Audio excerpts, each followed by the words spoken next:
Live from Studio A in PressCorps World Headquarters, this is Zero Dark PressCorps. It's a live, community-based call-in show, fielding your thoughts on and tales from the Foxhole War. So join the Discord right now through the link below, sign in through the call queue text channel, and hop in the voice lounge for a chance to share your story. Tonight's developer guest, lead developer, Mark Foote. And now, your host, 13-time winner of the Geoffrey Jennings Award for Excellence in Journalism, Geoffrey Jennings.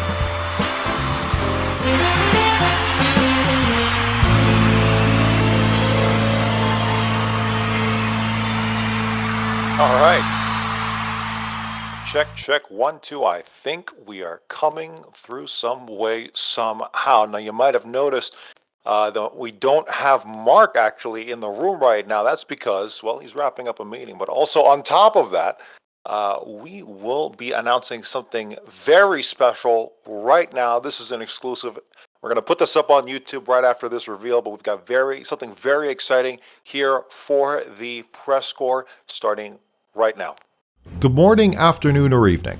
For the PressCorps, I'm Geoffrey Jennings with a very important internal development. Bottom line up front, Siege Camp, the developers of Foxhole, has given the PressCorps a sponsorship in the form of a streaming PC, so that PressCorps members can go on the air when they want. We'll go over the background and implications of this piece by piece. From 2019 to early 2021, I had been running PressCorps Radio from my home. In technical terms, the OBS broadcast has been emanating from my personal computer. The goal of the radio was to fully realize the Corps' mission of immersion and roleplay using period-specific music and up-to-date, even live news. Operating costs weren't a problem, and I was able to configure my virtual audio mixer in a way that let me run the stream uninterrupted while I did other things in the background. The primary issue is how anything radio-related necessitated me being physically available at the computer in order to stop the music, go on air, and start up the music again when finished. My personal time has always been fluctuating for a variety of reasons, and trust me when I say I'm working on it. But for the foreseeable future, it will continue to be in flux.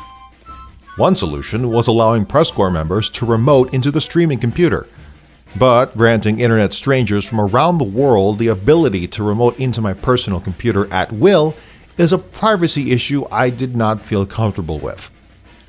So having a separate, dedicated streaming computer that anyone could safely remote into was the next logical step. Of course, PCs aren't cheap, and in all good conscience, I couldn't allow anyone but me to invest in the project. Me, or Siege Camp. On the post-War 62 episode of Zero Dark PressCorps, fellow Corps member Rhodes Go Ever On surprised me with a question concerning the future of the Corps, in a very unsubtle way of encouraging the community to submit stories. Their questions are pitched to what's the future of Foxhole. I'm curious what the future of PressCorps might be.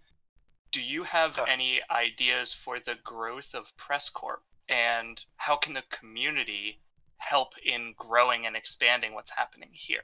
For the record, full disclosure, Rhodes is part of the PressCorps, and no, I did not ask him to ask me that today. This was not a setup. Entirely me catching you off guard. Yeah, but the truth is, the PressCorps, development of the PressCorps is completely contingent on my personal development, no matter how much I try to kind of spread the power around, try to spread the responsibilities around, and make it a communal effort amongst the Corps. It really just comes back to me. That's just the reality of it. Not that I take any particular pleasure in that, but just being able to run the stream from my studio. We did talk about maybe buying a separate computer that we can set up at someone's house, and then we can. I think I talked about this before, but We can do like remote desktop, and that computer is literally just for streaming. And I thought, yeah, you know what? I got some income. I made some savings. I can do $750. And then going back to my personal development, finances are a thing. And oh no, I cannot do that.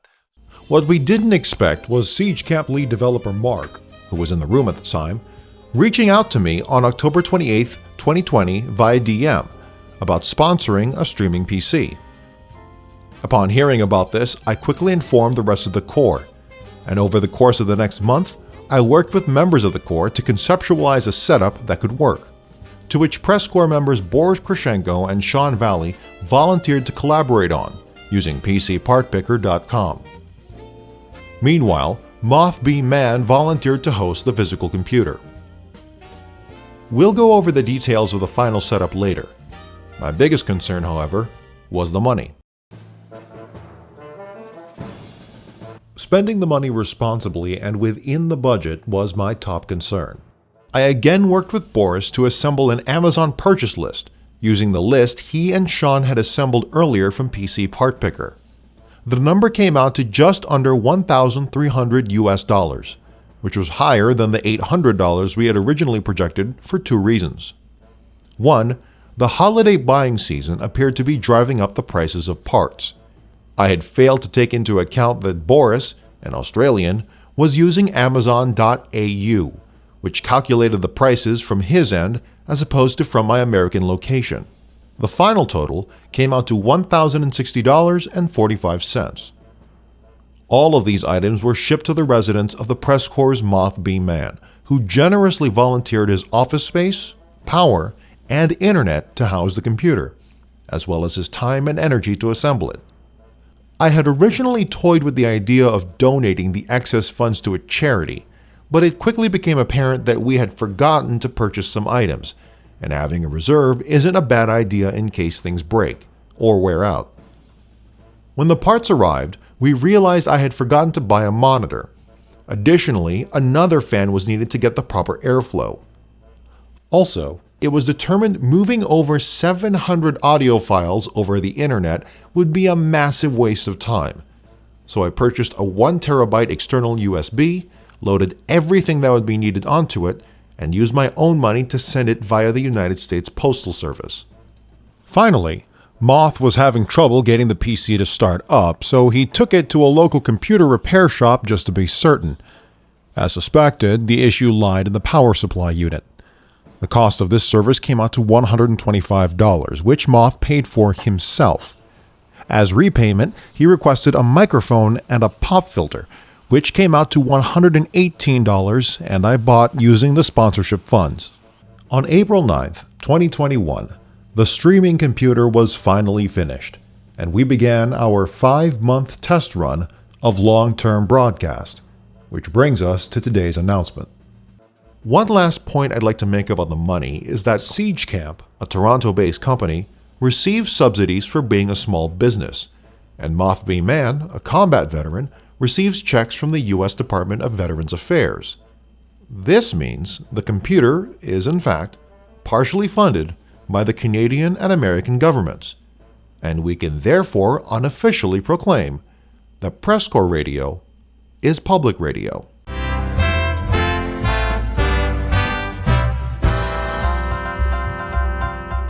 As per our mission statement, quote, "The PressCorps is a non-profit creative collective of artists, reporters, and players from the MMO video game Foxhole by Siege Camp.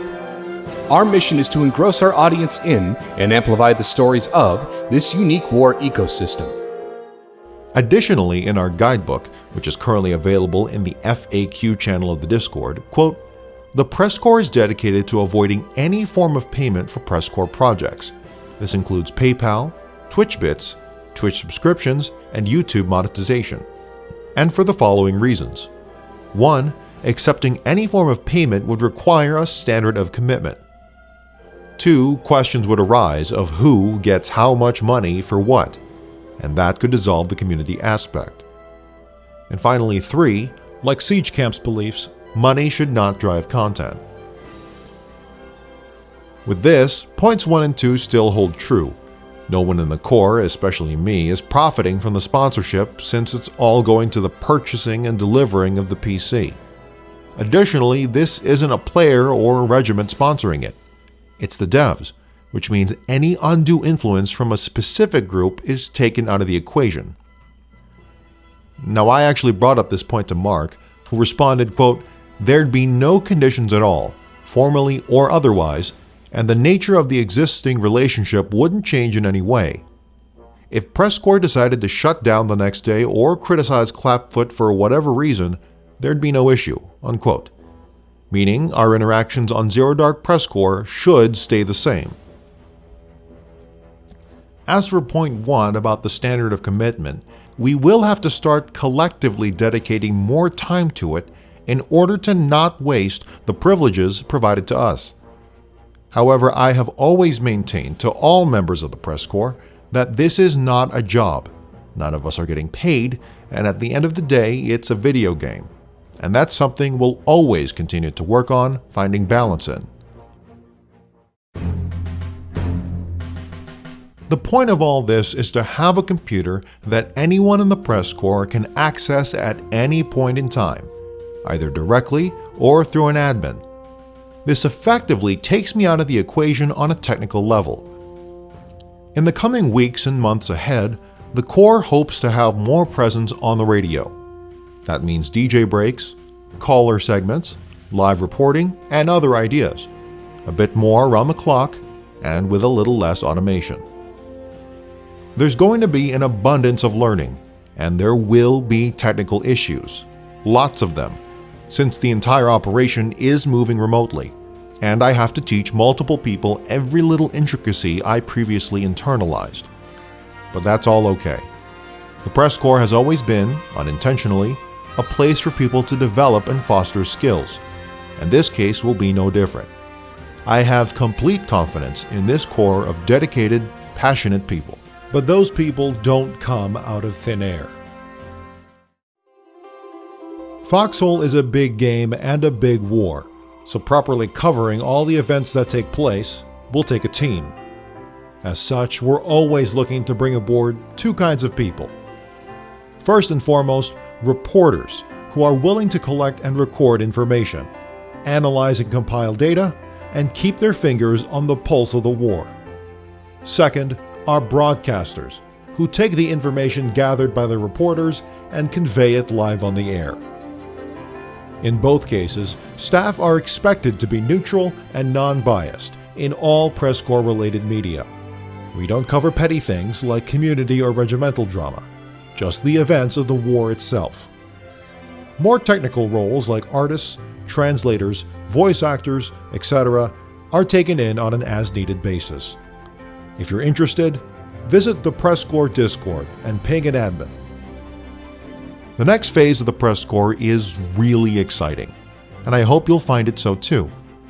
If you have ever interacted with one of our field correspondents, if you have ever submitted a story, if you have ever called into Zero Dark PressCorps, or even if you have listened into the radio for just a few minutes, thank you. Thank you for supporting us. We'll do our best to make it worth your while. That's all I have for now, but lots of exciting stuff up ahead.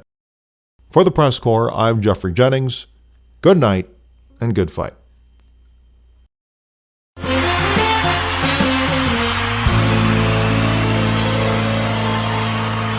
I forgot that the music, that little segment of music plays right after whenever I switch back to the scene.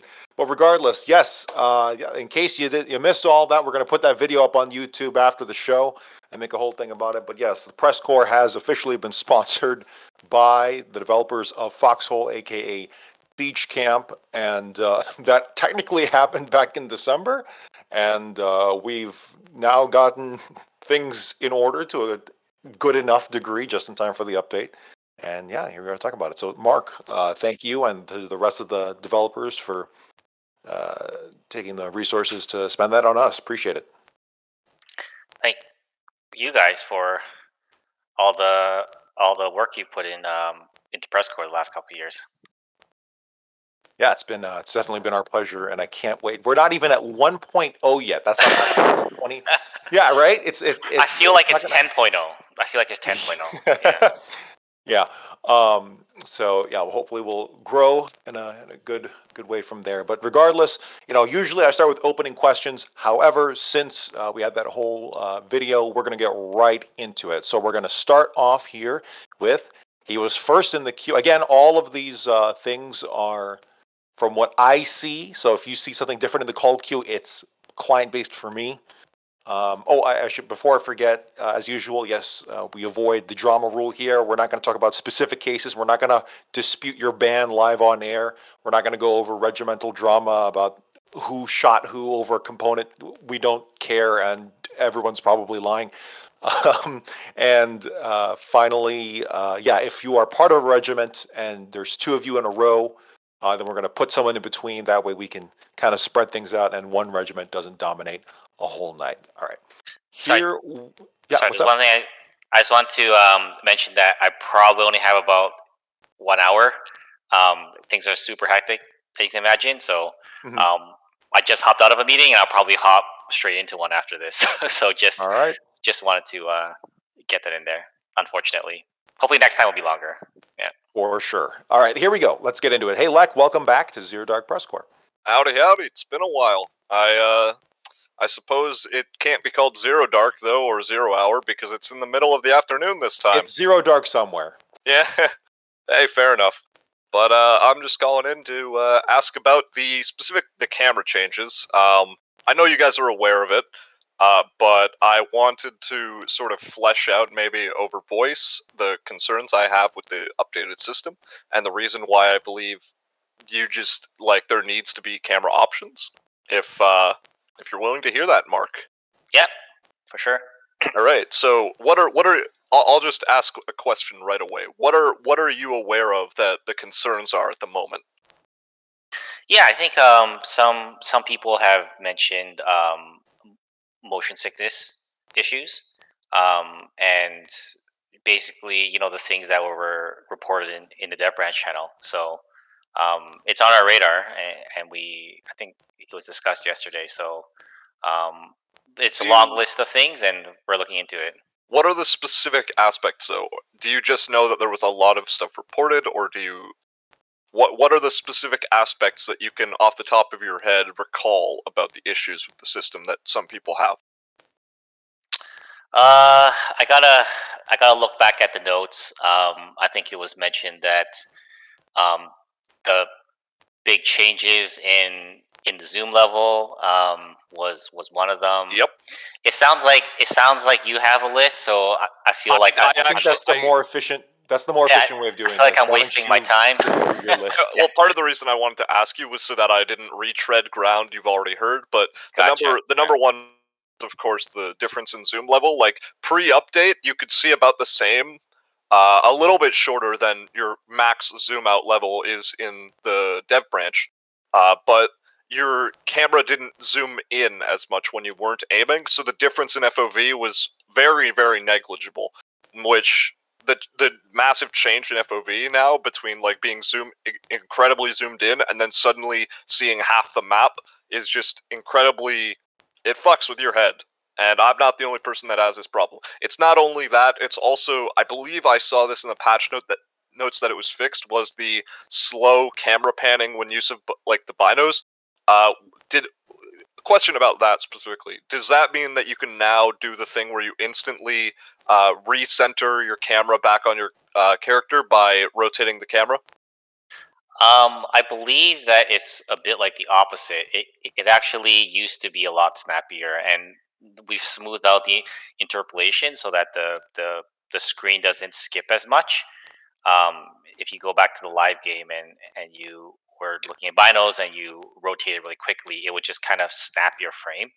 It would snap it back to... It would either snap it if you were holding right click or not. If you were holding right click, it would instantly snap to the point that you were looking at, and if you weren't holding right click, it would instantly recenter the camera. Part of the problem that a bunch of people immediately noticed was that the binos were both more zoomed in, didn't pan as far, and you could see about the same distance without even using binos. And beyond that, the slow panning nature just felt uncomfortable, because it's, instead of the ability to instantly look at your target and then unlook at your target within half a second, you now have to wait a solid 10 seconds for 5 for the camera to pan out to the target, and then 5 for it to pan back. And that, ultimately, that like slow pan and lack of control, even though it's less snappy and less like you know, I can't think of a synonym to describe it. The point is that it's a loss of functionality that doesn't really serve any purpose, as well as kind of makes the camera feel a bit more uncomfortable to play with. Mark?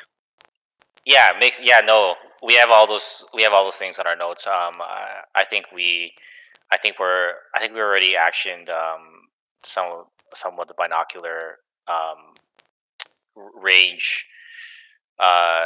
You're saying that the range wasn't as useful anymore. I think it was more than just the range, though, because the thing is that without using binos, just aiming at the top middle of your screen and then looking at the corner, you can see around 100 meters anyway. So the usage case of binos is been reduced quite a bit, where you don't even, like, so long as you memorize the ASIM and you can roughly either use through third-party tools or just, like, experience, you can figure out what you're supposed to be shooting at with artillery, and then just have someone spot and then call adjustments based on feeling. And the fact is that just makes doing arty kind of weird. It's, why would you ever use binos when they're so much more zoomed in and harder to get a clearer picture of the battlefield than just simply walking a little bit closer and having so much more of a wide view? There's just a number of issues with the binos, but I think you're aware of most of those. Yeah. So, is there anything else beyond that should be added to the notes? Maybe you can list them off here quickly. So, the thing is that the point I'm trying to get at here is that I think there's too many, like, this is the reason I don't have like a list of issues, and I've just been going over a couple, is because I think it would waste a lot of time to just go over all these different issues, when I think it would be, while good to resolve those issues for the people that like the new camera system, I just think fundamentally having the option to still use the old camera system would be a good way of not instantly alienating a bunch of people that suddenly just can't play the game due to like motion sickness and that kind of stuff. Like, and it's not even old players, because it's also just a thing of like, some new people might want to play the game, but then when they discover that but they might suffer from motion sickness or something like that, and they will find the camera unusable. It's just a kind of thing of, I think having multiple options for the camera will ultimately make it more enjoyable as a player, and not limit people based on like force them into like a rigid line of how to play, and whether or not they're able to actually physically play due to their own, ability to stomach it. that makes a lot of sense to me. So my question is then, just as a final thing, are you aware of that as a solution, and is that something that you think that you are able to effectively pursue? Yes, to both. I think that it will be. We're hoping, like I said, we have a very, very long. If you go to the dev branch feedback channel, it's a very long list. I've been hanging out there the last since it's gone live. Yeah, it's believe me, my whole morning was spent reviewing much of that with certain members of the team. So I would say that we're gonna try to action that. It might not be everything that you want and need right now, but this is the kind of thing where, like, we can chip away at it in a hot fix. We can chip away at it in resistance phase. I'm hoping to have something in before then, but just keep in mind that long list. Like, yeah, no, we're trying to accommodate time. Yeah, we're trying to accommodate everyone, right? I'll just like final point then, I guess, is that I do hope that you are able to get that in there and to have the multiple options, not just like fixing what the new system is, because it would really suck to have waited 4.5 years for trains and then suddenly just not be able to play like the update before them. You know, that really sucked. I'd feel like I got railroaded off this game. I'd feel like I was off the tracks. All that insert train puns. Anyway, hope to see you resolve those issues. Yeah, I don't envy having to solve all those dev branch issues. That list is long. Good luck with it, though. Thanks, man. All right, coming up next, we have from the CRG KOV. Yes. Hello. What do you have for us here? I wanted to ask about what Dev thinks about few things in the game. Like we do feedbacks about a lot of things, but I'd like to know how did you conceive some things? What was the goal behind it? Are you happy with it right now? Things like that. I have no specific question for each of the following things, but general thought about it from the dev team. Yeah, did you want to go through that list? Why don't you go through them one at a time? Yes. I'd like to start with Hydra's Whisper. Right now, it's a unique tool in the game. Like only one faction have it. It's mainly used to remove mines and things on the ground, but I think you're well aware of that. It's barely used, and I'd like to have your thoughts on it. Yeah, I think we just liked the concept. There are times when we like the concept of something more than there might necessarily be a practical use for it. And sometimes we just get it into the game first, and then we can figure out afterwards how it can become more practical. So I think that one it depends. Sometimes we put it in, and it turns out that it's more useful than we thought. So like the AT emplacements, when we originally put them in, conceptually we loved it, and a bunch of people thought that no one would ever use them, and they listed out a bunch of problems with them, and it turns out that they were used a lot. In terms of the Hydra's Whisper, it turns out that it hasn't been utilized as much as we wanted, so we're going to have to make some changes in the future, probably, to increase its usage. And there's two ways of looking at it, because it's not only just the item itself, but the items it affects. So with the recent changes to obstacles like barbed wire and sandbags and tank traps, we'll see if those get used more, since those are going to see an upgrade. We'll see. Do Hydra's Whispers get rid of trench barbed wire and trench sandbags? Right now, it does not, unfortunately. So. But is that something you'd like it to do? Yeah, for sure. It makes sense, right? Because right now there's no way to remove from an enemy standpoint. If I see an enemy trench, I don't know how to remove those things. That's right. Yeah. Well, if you're in a combat, like it was at the front and you're in a combat situation and there's enemy bases, there are some rules that allow you to kind of take parts of it over if you've destroyed any nearby connected enemy bases and such. But if you're in a frontline situation, the Hydra's Whispers won't let that. Yep. I'd like to ask about two tanks right now, specifically the Scout tank, the machine gun one, and the Spatha from Colonials. I think I'm writing a feedback on tanks right now. I'll publish it later, but that's not the point. I think those tanks are a bit, I'd say, not off meta, but without a clear role, a clear interest right now. And I'd like to know how you feel about them. Like if you feel they fit well, they are good, or effectively they lack something. The Spatha and the Scout tank. You can answer for both. Sorry, which the Spatha and the what was the other one? Scout tank, the machine gun one. The Scorpion, like the no. The Warden Scout tank. Yes, not the Gallant. I don't remember his name. But, yeah, I mean, I think that when the Scout tank first came out, it got a lot of usage. Is there something you feel like is significantly lacking on? Are you talking about like the machine gun variant, or?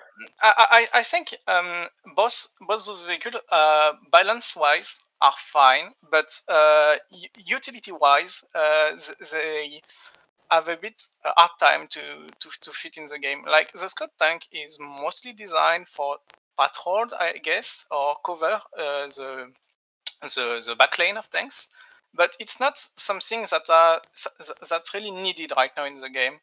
And the Spatha, it's a bit the same. It's supposed, I think, to be a better version of the Falchion. Like it's simply supposed to be better on everything, but right now we don't need a better Falchion, because the point of this one is it has mass production factory bonus, and we just need a tank that can take shell, not a bit better tank. We just need many tanks, I think, and that's why I think it's not really interesting, and that the Scout tank have something to do, but that doesn't really exist right now in the game. Like patrolling, it's not something people do. It's fun to do, but it's not really useful because there is no really need to do it. Would you say that the Scout tank has more use when it's a bit earlier in the tech tree, and then later on it kind of has less use? Is that I'd kind of say what you're doing? yes, because earlier we saw it when Wardens got it earlier. It was used as partisan vehicle, and a bit on the front lane, and I think it was more useful at this point, even if I didn't like it being used like that. It was useful. Right now, Warden barely use it, and I think there's a reason behind that, because I don't see how they can use it besides to have fun. Gotcha. With the Falchion and Spatha, I agree with that, and I think that they are too close together.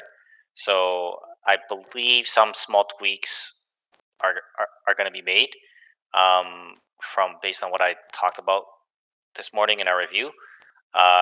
So there'll be some differentiation. It might not solve your problem, but we'll keep an eye on that.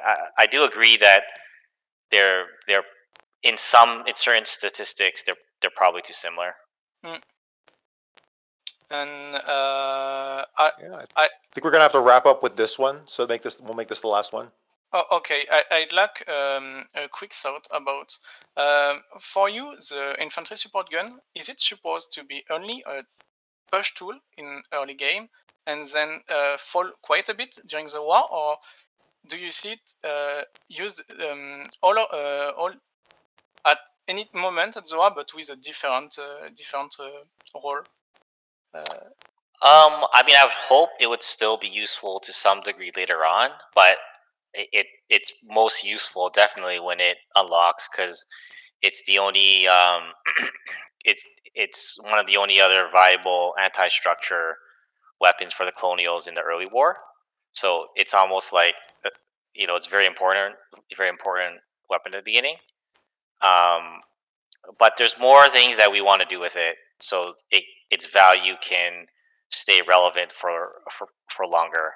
Let me just say that. I think tripods in general is something that we feel needs a pass. Okay. So yeah. So you're saying that tripods, there will be more tripods weapon and rebalance of the actual one? Yeah, I think we got to take a look at it. Okay. I think we certainly have plans to add more tripod weapons, but besides adding, I think there's certain ways about how it works mechanically that could be improved, and I think that it can be adapted to.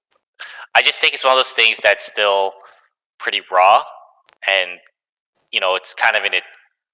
It's in version 1, right? Yes, it's not Yeah.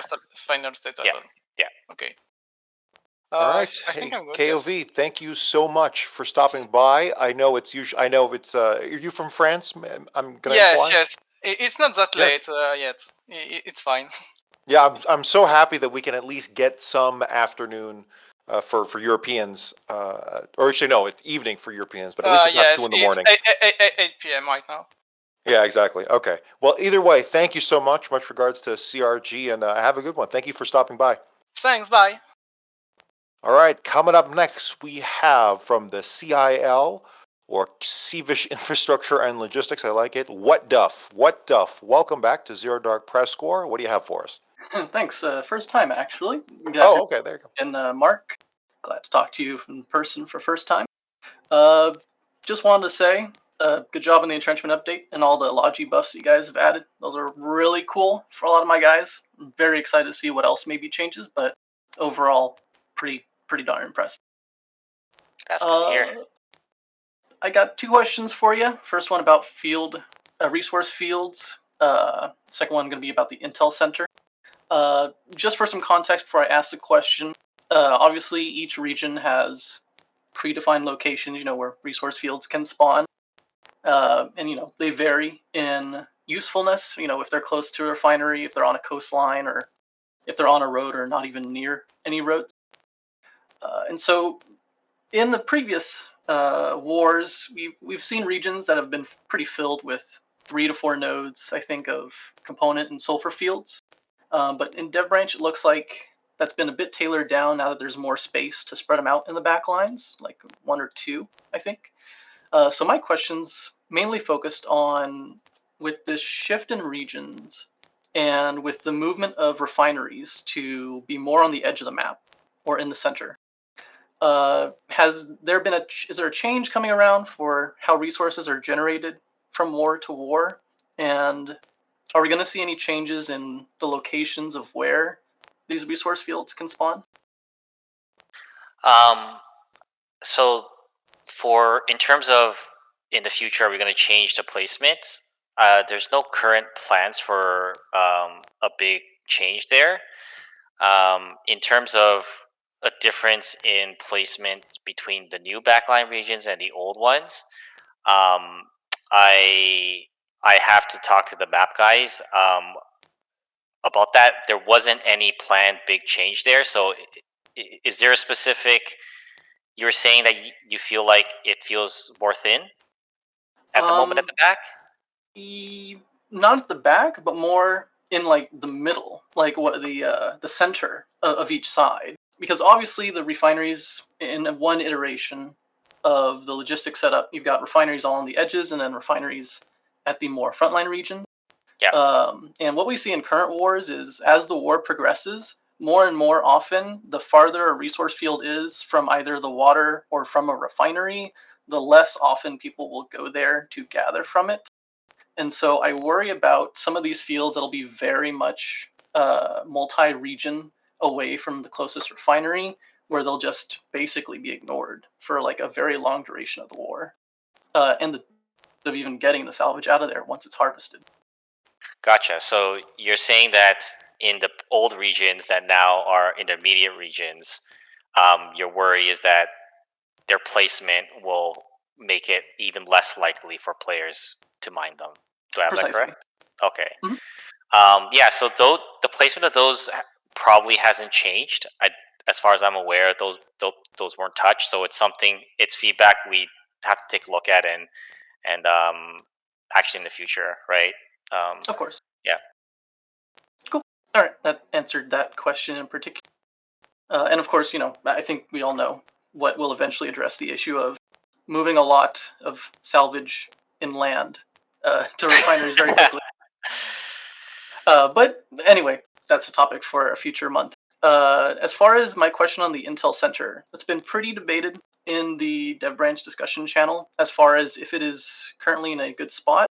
And again, more context as far as the Intel Center, if anyone listening and doesn't know all the numbers on it, we've got it's about 1,500 meters range for maximum. It reveals enemy intel based on where you target for about 15 minutes or close to that, and it consumes about 35% charge. I'm personally on the side at the moment that thinks that the range is a little limiting for the structure based on how it was presented during the dev stream. And I believe it should be more on the higher end as far as how far it can go. Like, as far as distance, I was originally thinking it would be more like you could get intel from 2 to 3 regions away from where it is constructed. The reasoning I feel like that would be good is because right now at 1,500 meters, they're almost kind of competing with storm cannon bases as far as people having to choose between one or the other. And I feel like with that range, they're more likely going to pick the storm cannon. Whereas if it had more range to go farther, it would open up more opportunities for it to be in like those middle regions, which we're seeing a lot of logistics push away from. So my question on that is, what is the intended role that you want to see us using intel centers in these upcoming wars? Are they supposed to be frontline buildings for frontline-ish intel, or are they supposed to be more behind the front lines and kind of trying to peek at the enemy supply lines and supply lanes? Yeah, I think slightly behind the front, similar to storm cannons. I guess first of all, I don't think the range has changed since the dev stream, as far as I know of. But I also don't think there's some big reason to have it limited. I think the way it's balanced now, we probably are cautious about overshooting it and making so you can just build this thing at the back and there's no risk and you can just kind of like see very far, right? Because I think we always want to make sure. I think the one thing we're conscientious always of is we don't ever want there to be things where you can just kind of sit in the far back line and do it, because the only risk that poses is to partisans that can go very far, which is not necessarily the easiest thing to do. So if you're building something highly valuable, we want to balance that with a certain level of risk, right? So this is obviously a very valuable target, and I think that number was likely chosen to ensure that they feel some kind of heat in their placement, right? But having said that, I don't think there's some philosophical reason why we couldn't increase it after we test it. Like, I don't think there's some big factor there or anything like that, as far as I know. Totally. We're going to have to call it there because we're at time. But those were some good questions. Thank you. I am curious to see where the intel centers will go from here. From the I mean, that's interesting you said that, Mark, how for the intel centers, how far back you're implying they shouldn't be, at least not way back. I think the thing that's interesting to me, the most interesting part about the intel center is that up till now, there's never a downside to just spamming a grid of watchtowers everywhere and having full coverage, right? And now there is a downside. So I think what I don't want to arrive at is an optimal choice. Like, okay, let's just take the far extreme, which I know is not something you're suggesting, right? But let's take the far extreme of you can just build it at your furthest back region, right? Then you're never making a choice. It's always best to put it there because it's the safest. And you don't want that to be the meta. You don't want that to be the given. Yeah, exactly. In fact, there's other things we're planning in the future where we want players to be able to build more things, and that always comes up. The big question is, well, why can't I just?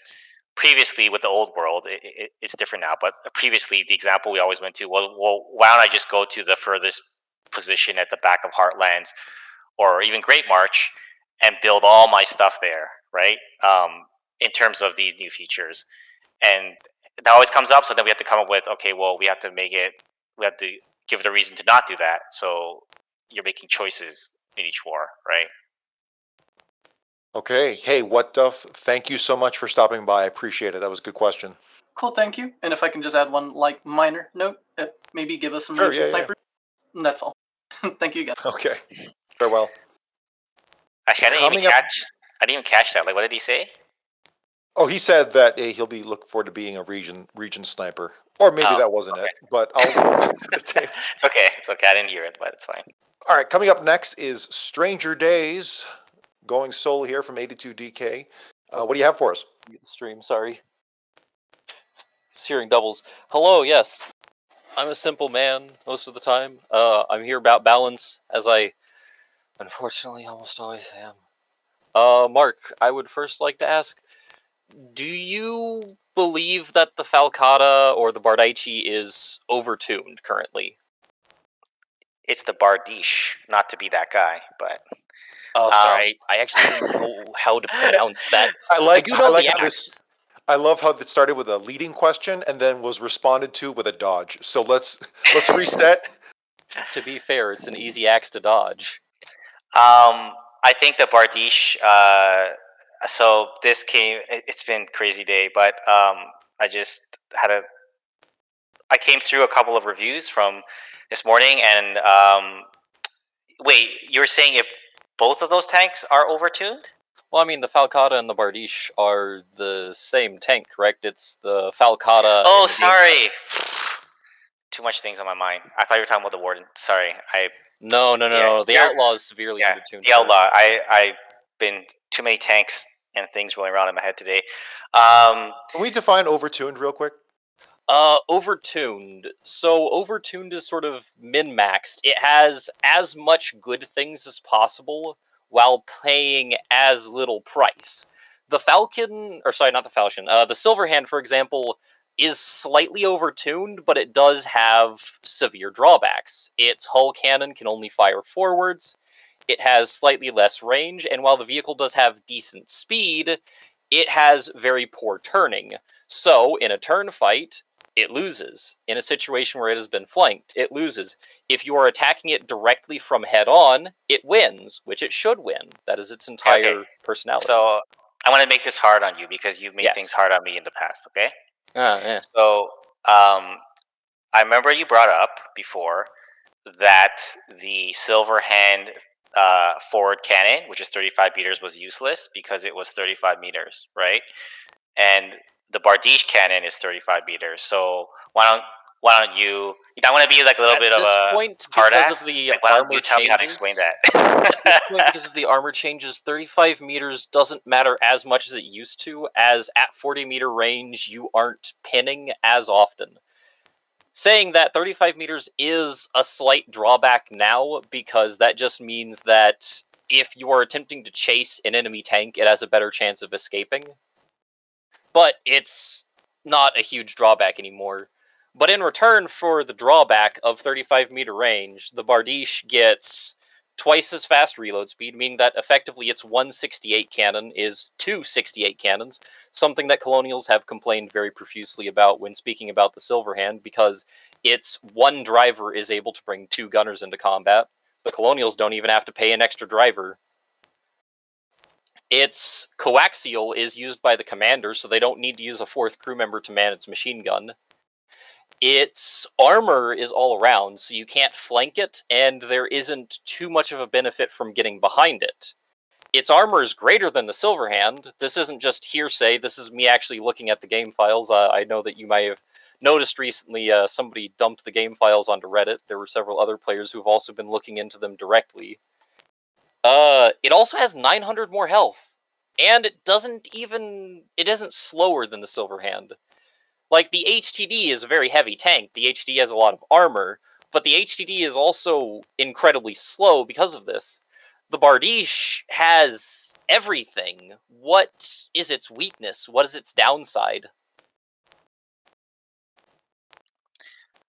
I mean, I still feel like you're gonna not agree with me on this. I still feel like range is still a big part of the game. I agree that it's less important than it was previously, but it's the only end game tank that's that's short, right?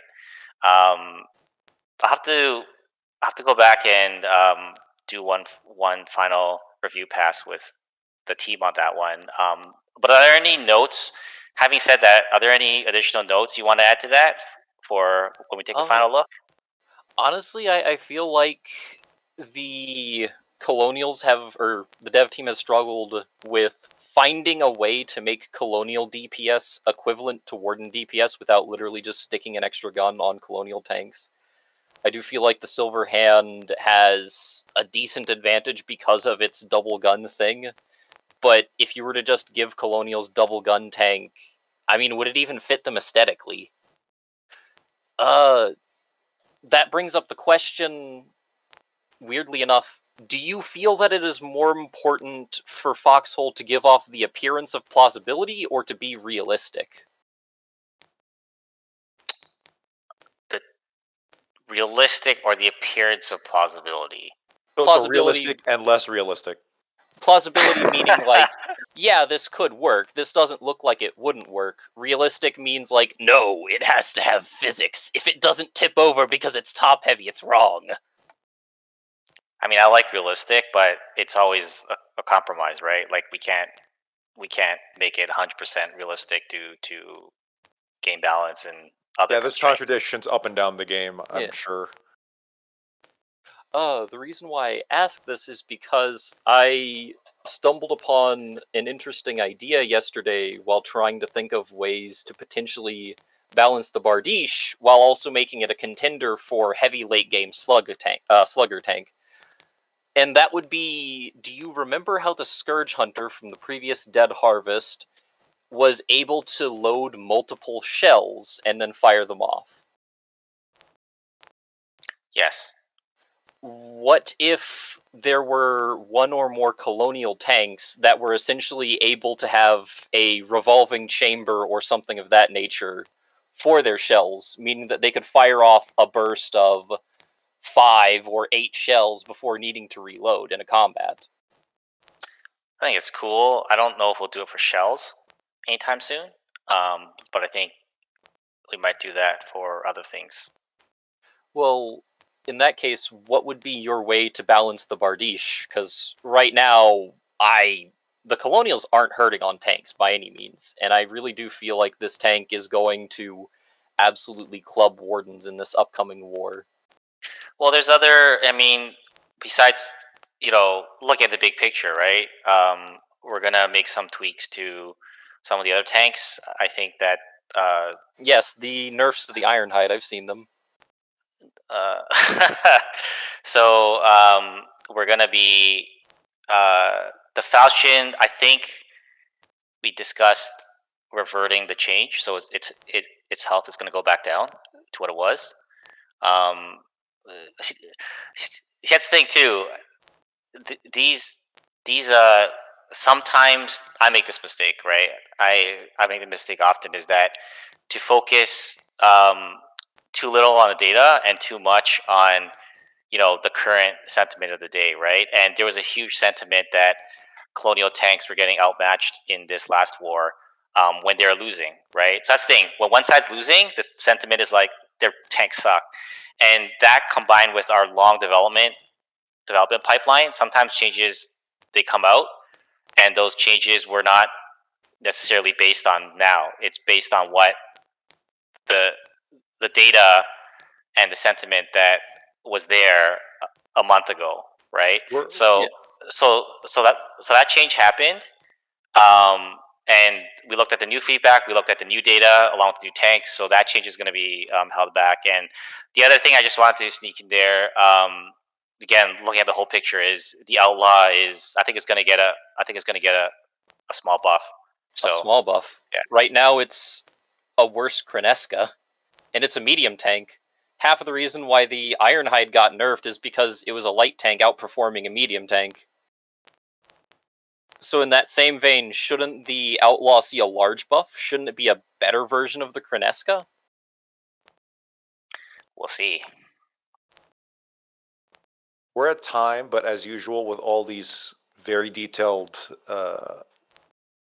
talks about balance, get your own hands on them. Join the dev branch before the update goes live. We'll see if there's still enough time to make those changes. But I don't know. I think the Bardiche is a heavy line tank. There was a suggestion a while back because everyone's expecting the Bardiches to the usual phalanx where it's just a line of tanks literally right next to each other. It Has there doesn't been any even thought? line up. Yeah, It has all-around armor. Is there been thought given to discouraging lining up tanks next to one another? Like, for instance, I forget the suggestion. It had a lot of pictures. It was great. At APFA, you won't see tanks lining up then. Explosions, like a tank exploding, causing harm to other tanks. That would actually be a relatively niche way to stop tanks from lining up as much as they do now. Also, if we were to maybe see artillery being able to track tanks more easily, that might also discourage them from lining up. After all, if a tank gets track as in like hit their tracks. Yeah, gets tracked, and so they have the speed debuff from being tracked. Usually, if a tank gets tracked in tank combat, that is a signal for both infantry and the enemy tanks to swarm that particular tank, as it won't be able to retreat. Which then forces the enemy to either move their own tanks in to protect it, or they need to abandon that tank. Huh. I don't know. Hey, I know people are joking already, but I'm being serious. Just flank, bro. Because I know, but the issue is that we can't flank the Bardiche. It has all-around armor. Its front and rear have the same value. Yeah, but Bardiche aside, actually flank, because we do. Yeah, exactly. Like, don't forget. Like, I know people say that flanking isn't a real thing. It is absolutely a thing that you can do. Don't just flank more than 10 meters, though. Actually flank around regions and things and towns. Like, actually. On that. Okay. On that note, I think it will be easier to flank now with the new camera, whereas before, I think you just lacked the information, right? So. Yeah. All right, we do have to move on. So, Stranger Days, thank you for stopping by. Appreciate it. Have a wonderful day. Assuming nothing horrible balance-wise happens, next time I'll try to talk about the weather. All right, coming up next is the Lox-20 GC's Troll Dad. Welcome back to Zero Dark PressCorps, Troll Dad. What do you have for us? Hey, thanks for having me here. It's 2GC, by the way, but it's fine. Don't worry about it. Yeah, So since Stranger Days mentioned the Bardiche, I'm gonna mention the Outlaw, because what is it called again? I don't remember. Yeah, the Outlaw. Yeah, right? It's called the Outlaw. Oh, okay. I thought it had a different name. What is it? I have this odd feeling, and the people who I've talked to who have played this also have this odd feeling that the Outlaw is just going to become the whole situation of the Ascension, where it just had like a for what it had, it was just sort of not really necessary. Or at least I personally believe like a 45-meter range on a medium tank isn't really that necessary. Nonetheless, and it's going to be flanking. I don't really think it's necessary to have like a 5-meter range buff. But then again, we haven't seen this played in an actual war, so it's just sort of me jumping the gun here, you know. Well, I don't know. What are your thoughts on this, Mark, about the Outlaw? Yeah, it's definitely designed to be a flanking tank, and we haven't had the only other tank that can shoot at 45 meters that's similar is the LTD. So it's Warden's like we also wanted Warden's a 45-meter tank at the same time, right? So, I see. So that's one of the reasons. I mean, they're not in the same role, to be clear. So it's a different role. But you know, it's hey man, you should talk to Stranger Days because I think he wants as much buffs as possible. So if we took that 5-meter away, I think he'd be pretty upset. What do you think? Well, I mean, I don't really mind. But I mean, I guess that sort of makes sense how, Wardens get a tank that finally has a 45-meter range. That, that isn't the anti-tank half-track. I suppose that makes sense. But there's just this odd feeling that, like, it might just be another repeat of the Ascension. I think... Yeah, no, well, if there is if there's a point that Stranger Days brought up that I think was very valid, is that range isn't I think it's still very important, but it's not. Its importance has been lessened since the armor changes. So it it and the rest of the game, the rest of the tank combat game has changed so much since the Ascension. I mean, to be quite honest, I want to bring back the Ascension. No, please don't. Please don't. So how about that? I do feel like we are gonna try to bring it back because the game isn't ready to support that kind of range then, but I think the game is more ready now than ever, especially combined with the camera changes to support that 45 meter range. But it'll be interesting to see, right? I think this war is going to tell us a lot about how much better or not better it's going to, it's going to work. And I think for the Bardiche, right? I think maybe Stranger Days, maybe he has a point. Right? Maybe. But I just feel like there should just be, I don't know, maybe just a slight decrease in its speed, acceleration, or just its maneuverability when it goes uphill, I guess. Like the same problem that the heavy tank destroyer had when it first came out. you guys should get in a room and figure it out, and then I'm just kidding. Well, I mean, it's like he's to a degree not wrong, right? But at the same time, it's like it's a line heavy tank. It's supposed to be heavy and soak up damage, have this much armor. There's a reason why it's designed like this, right? But at the same time, it's like maybe the speed's a little bit off, right? Slightly. And the range, I don't really think that would be that much of a big deal. I don't know. Maybe I'm colonial bias. Oh no. Well, the Bardiche is its maneuver ability is not the best, and if there's an issue there, then please report it, and we'll take a look at it. But it's designed to be sorry, I messed that up. It's supposed to be durable and pretty maneuverable, but its range is short, and its like top speed is not necessarily the best, right? Mm-hmm. So that's sort of the trade-offs there, right?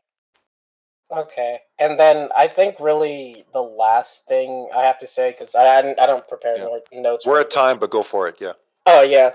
I really hope, right? Because trains, right? I know Lek goes on about this, right? But I do hope that there is a balance between what is coming, like a player built and static, like already in the world. I really hope that there's a balance for that.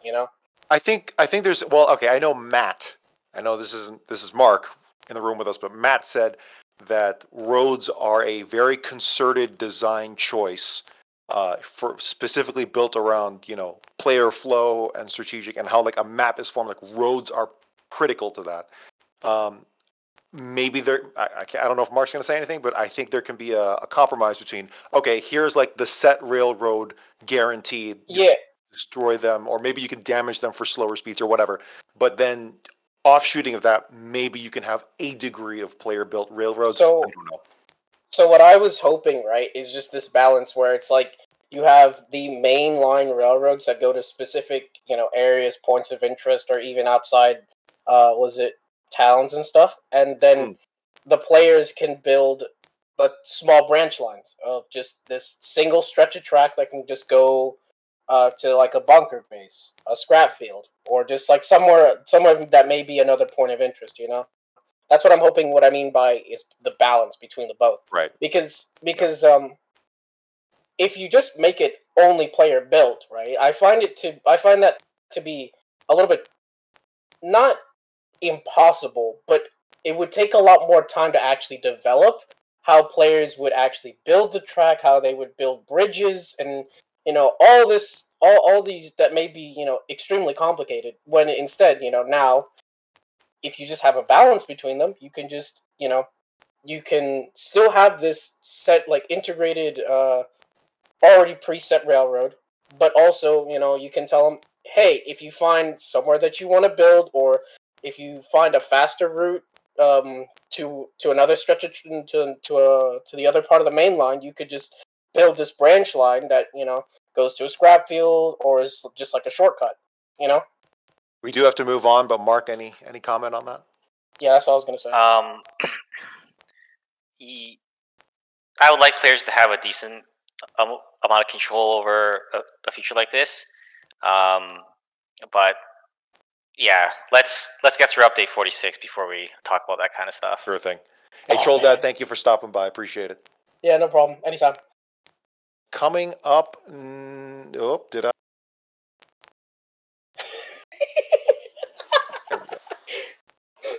I pulled the whole channel. Excellent. Okay. I moved the whole channel. All right. Coming up next, we have. Is it SIntreaper? SIntreaper? You can just call me whatever. Just call me Reaper, I guess. Reaper. Okay, Reaper. Yeah, Welcome to sorry Zero about Dark the name. PressCorps. No problem. No problem at all. What do you have for us?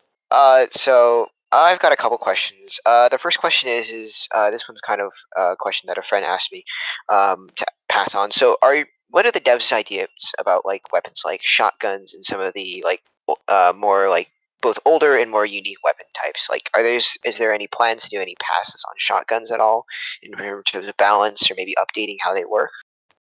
Yeah, there's an internal battle about.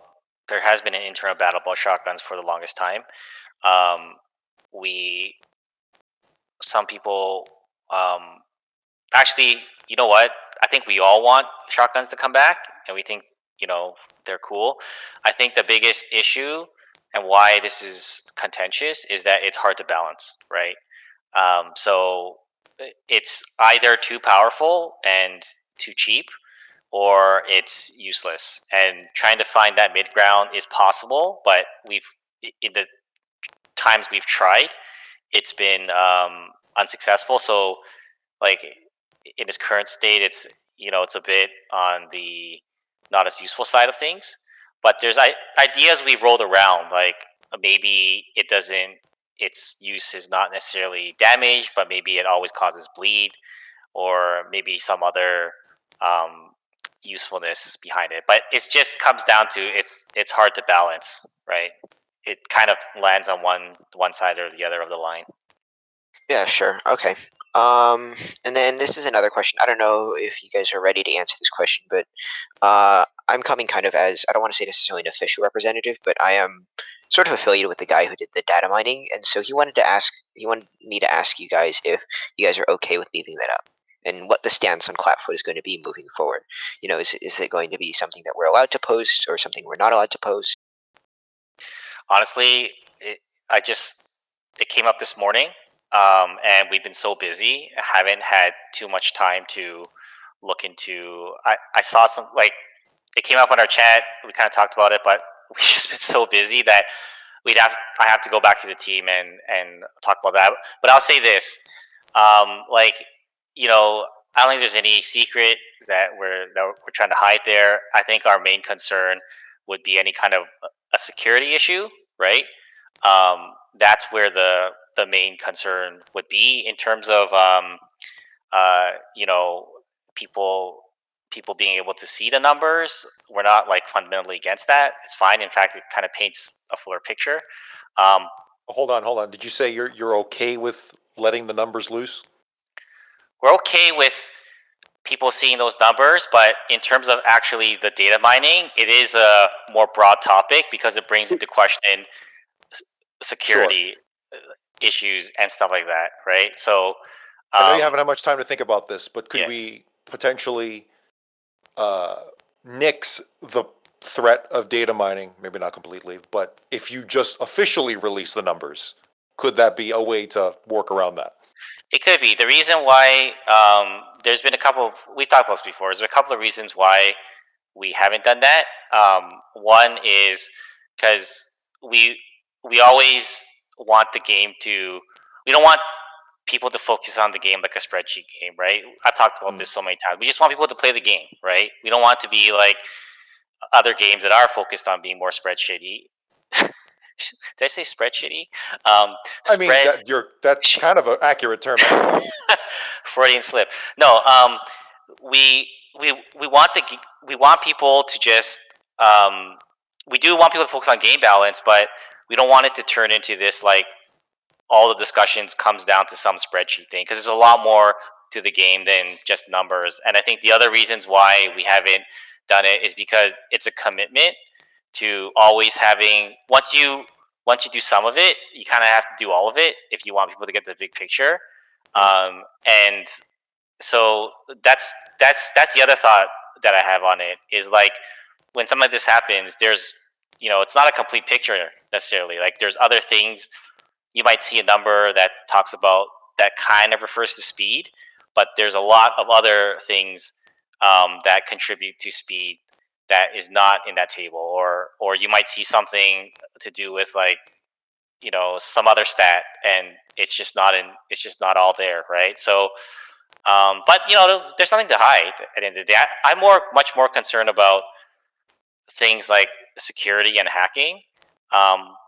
But we're so busy with this release. I looked at it and I was just like, I don't have time to worry about this right now. The data mining appears to be in good faith. We'll see if anything was leaked that will bite the whole community in the ass later. We'll see. But it doesn't seem that way. It's just the numbers. Yeah. So if it's harmless, I guess. Well, we'll wait for an official statement from Mark once he's had a time to powwow with the entire team. But yeah, I'm just more curious about if we're going to get official numbers now. Yeah. All right. Thank you so much, Mark. I don't want to take up too much of your time. I know you're kind of a busy guy, along with the rest of PressCorps. But yeah, thanks for the clarification on that issue, and have a nice day. You too, man. All right. Coming up next is Lord. Oh, my mouse. I need to switch my mice. Wow. Oh, I think my left click. No, it didn't. Can I not move him? There we go. Or them.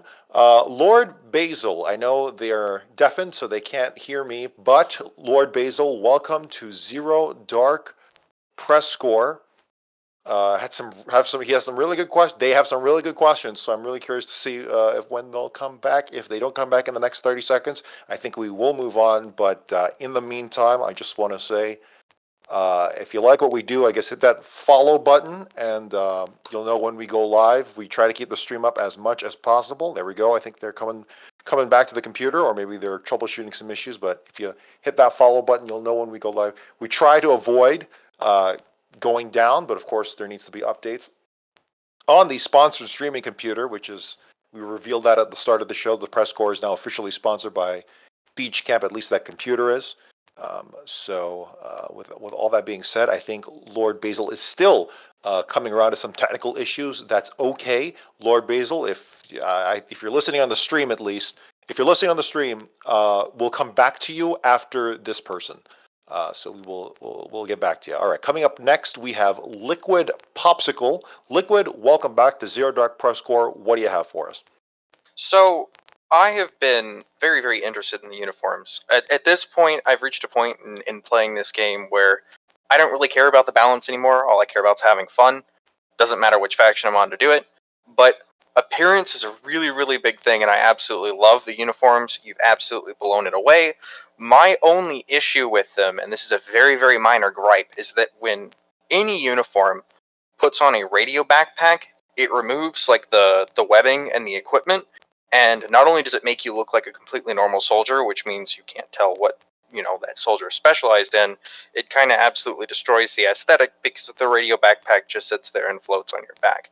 And I've made a mod for myself that corrects this a little bit, but I was curious if you guys had any plans to change the way the radio backpack appears, because it's a really, really big issue for me personally. I think we'll probably want to look at that then. I'll bring it to the art team. You made a mod to fix a visual glitch for an update that hasn't even been pushed to live yet. Yes.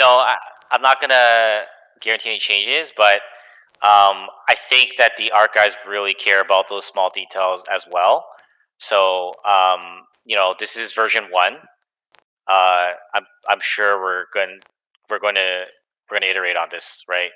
So your issue is that it takes away some of the other parts of the back on the uniform when you put the radio backpack on. Okay, yeah. So I think, it's like the medic in particular. Like the medic has like the bags on the hips and everything, and the armbands. And if the warden medic puts on the radio backpack, then not only does he doesn't have the bags or anything anymore, but he also doesn't have the armbands. Yeah, the reason for that is it's a technical reason on the way it was implemented, where that back mesh is shared with the radio backpack part of the skeleton, right? So we basically swap out the back part that would usually appear on the uniform with the radio backpack in that case, right? So yeah, we'd have to review whether or not that can be addressed, but man, that's interesting. I didn't expect someone to bring that up, so that's interesting. Yeah, I mean, I have a good idea of how it works, considering I've been kit bashing the models, no shame, because I absolutely love the way they look, and I love the idea of like, oh, I can take the soft cap and put it on this, and make different stuff like you would with 40K models. So I think that's really, really cool. It's just that one minor detail that really bugs me. All right, cool. Do you have anything else for us? Nope. Short and sweet, because people want to talk. All right, thank you. In fact, the next question has uniform questions, so thank you so much. Appreciate it. All right, so actually, apologies to lordbaysel. I didn't read the full thing. It's actually text questions. That's why they weren't saying anything. So, text questions here, and I'll represent them as best as I possibly can. Mark, what will be the approach to uniforms in the tech tree? I guess what they mean by that in terms of approach is, will they be, like, will certain uniforms come earlier, like at the beginning of a war, and then certain uniforms will come later at the end of a war? Yes, and the reason being is that we want, our game is played over weeks, and we wanted to feel some sense of change there, and just not have everything available at the start. So I think that was the main goal. I'd imagine we're going to be pretty conservative with regards to like things like choice and stuff at the beginning, because we just probably want everyone to be able to use everything, because it's so cool. So yeah, that's basically our approach, right? They'll just become available as a war progresses, right? So then, for instance, uniforms that specialize in tanking or driving a tank, you won't see that until probably the tanks come out, right? Yeah, exactly. Like, I don't think it's, I don't think there's some big, design complexity there. We just probably will pick appropriate points, just exactly as you said. Tank uniform will come when the tanks come, right? So I feel like, will there be some released at the very beginning, day one? Because, for instance, I know sometimes weather events will happen at the beginning, right at the beginning of the war, and then sometimes, if we don't have any clothing against that, I mean, then we'll be where we're at now. Also, medic uniforms, I feel like those should be. I'm always of the mind that everything medic should be unlocked day one, no exception. But hopefully will there be a baseline? Is what I'm asking. yeah, I'd imagine so. I think there might be one or two. Yeah. I guess they also ask if will uniforms be auto-teched with. Will they be auto-teched with tech tier or one another, or compete against different things? So for some wars, will we not have uniforms if there's a choice? I think to start, most of them are going to be auto-teched, if not all, right? All right. Okay, I think that was the end of the question, but I mean, it'd be pretty cool if all of them were available, especially if a war is all encompassing. So we'll have to see when the are they available in the dev branch now or no? Yep. People have been testing them since Tuesday. Excellent. All right. Hopefully I represented those questions all right, but thank you, lordbaysel, for those text questions. Coming up, this is probably my last question, unfortunately. Okay. Yeah. We'll go through a few more after that. So, from the 157th Master of Raw, welcome to Zero Dark PressCorps. What do you have for us? Hello. Hello, Mark Button, and hello, buddy. Geoffrey. Yep. I just want to ask 2 questions about all the new stuff coming to the update. Is just why did you design the partisan uniform the way it is with like the ammo capacity? The fact that it doesn't have an ammo capacity bonus. The new reconnaissance uniforms, like, why is that? Sorry, 1 second. You're asking why they don't have stacking ammo? Is that Yeah, that's the question. Yeah. because yeah, so it's a very simple answer. We basically, when it comes to uniforms, they're gonna run this big risk that players will figure out one uniform that they deem is, they're gonna single it out as this is the best one you should just use in all situations, right? And that is completely against our goal. Like what we actually want is a large number of people just in the default uniform, because most soldiers, most players should just be a soldier at the front. And then we want some people using a medic uniform, or some people using scout uniform and a tank uniform, and so on and so forth. But what we really don't want is people to just, after like a war or two, they single something out, like, oh, such and such, the scout uniform is just the best. Just, get Logi to bring 1,000 of them up to the front, and all we're going to do is, everyone wears scout uniforms because it's optimal. And that's really dumb to me, right? Because that, we want, as much as the gameplay side of it is there, like, I think we just really want it to look and feel cool, right? That's a huge goal, and that would ruin that goal if that was the case. So I do think, though, with regards to uniforms, I do think we reviewed a bunch of feedback, and I think some of the uniforms are going to get some buffs. I don't think that one is going to change, but I think we're going to buff. I think we're going to buff some of the other uniforms. So. Yeah, but I also wonder, like, what do you intend players to use that uniform for? Obviously, the effects are rather obvious. It makes you less detectable to watchtowers, but like. Yeah, I think like playing as a partisan, right? Like going behind the back line, and. I mean, I guess to some extent, but. Because most of the time, when you're running like a partisan, you're like wanting to bring a lot of ammunition to like pop trucks and do that kind of thing. So I it's people rarely do like reconnaissance to the degree where that is like something that specialized is needed, which I guess is sort of the point. So I understand that. Well, with the recent intel changes, where hopefully people will be discouraged from just spamming watchtowers everywhere, hopefully that need will rise for actual scouting. I've always said that actual scouting needs to be a real thing, and that needs to be promoted more. Well, let me ask you. Oh, sorry. No, go for it. Go for it. Oh, I was going to ask you what would you want to be added where you feel like it would be useful? Is it just the ammo stacking, or? I mean, like, I wouldn't mind having like, I don't know, like having like, because the like having 4 backpack slots and be able to stack ammo to like 2 or something like that. It'll be inferior to the infantry uniform in that role to a degree that I would consider considerable, hopefully, but it'll still give it a little bit of flexibility in like ammunition capacity. But yeah, I mean, I'm satisfied with the answer. I also have one more question. What makes you choose the tanks you choose for an update? Like, oh, the Wardens get the cruiser tank this time, the Colonials get the heavy tank. Like, what makes you, choose the tank? Man, that is such a big question.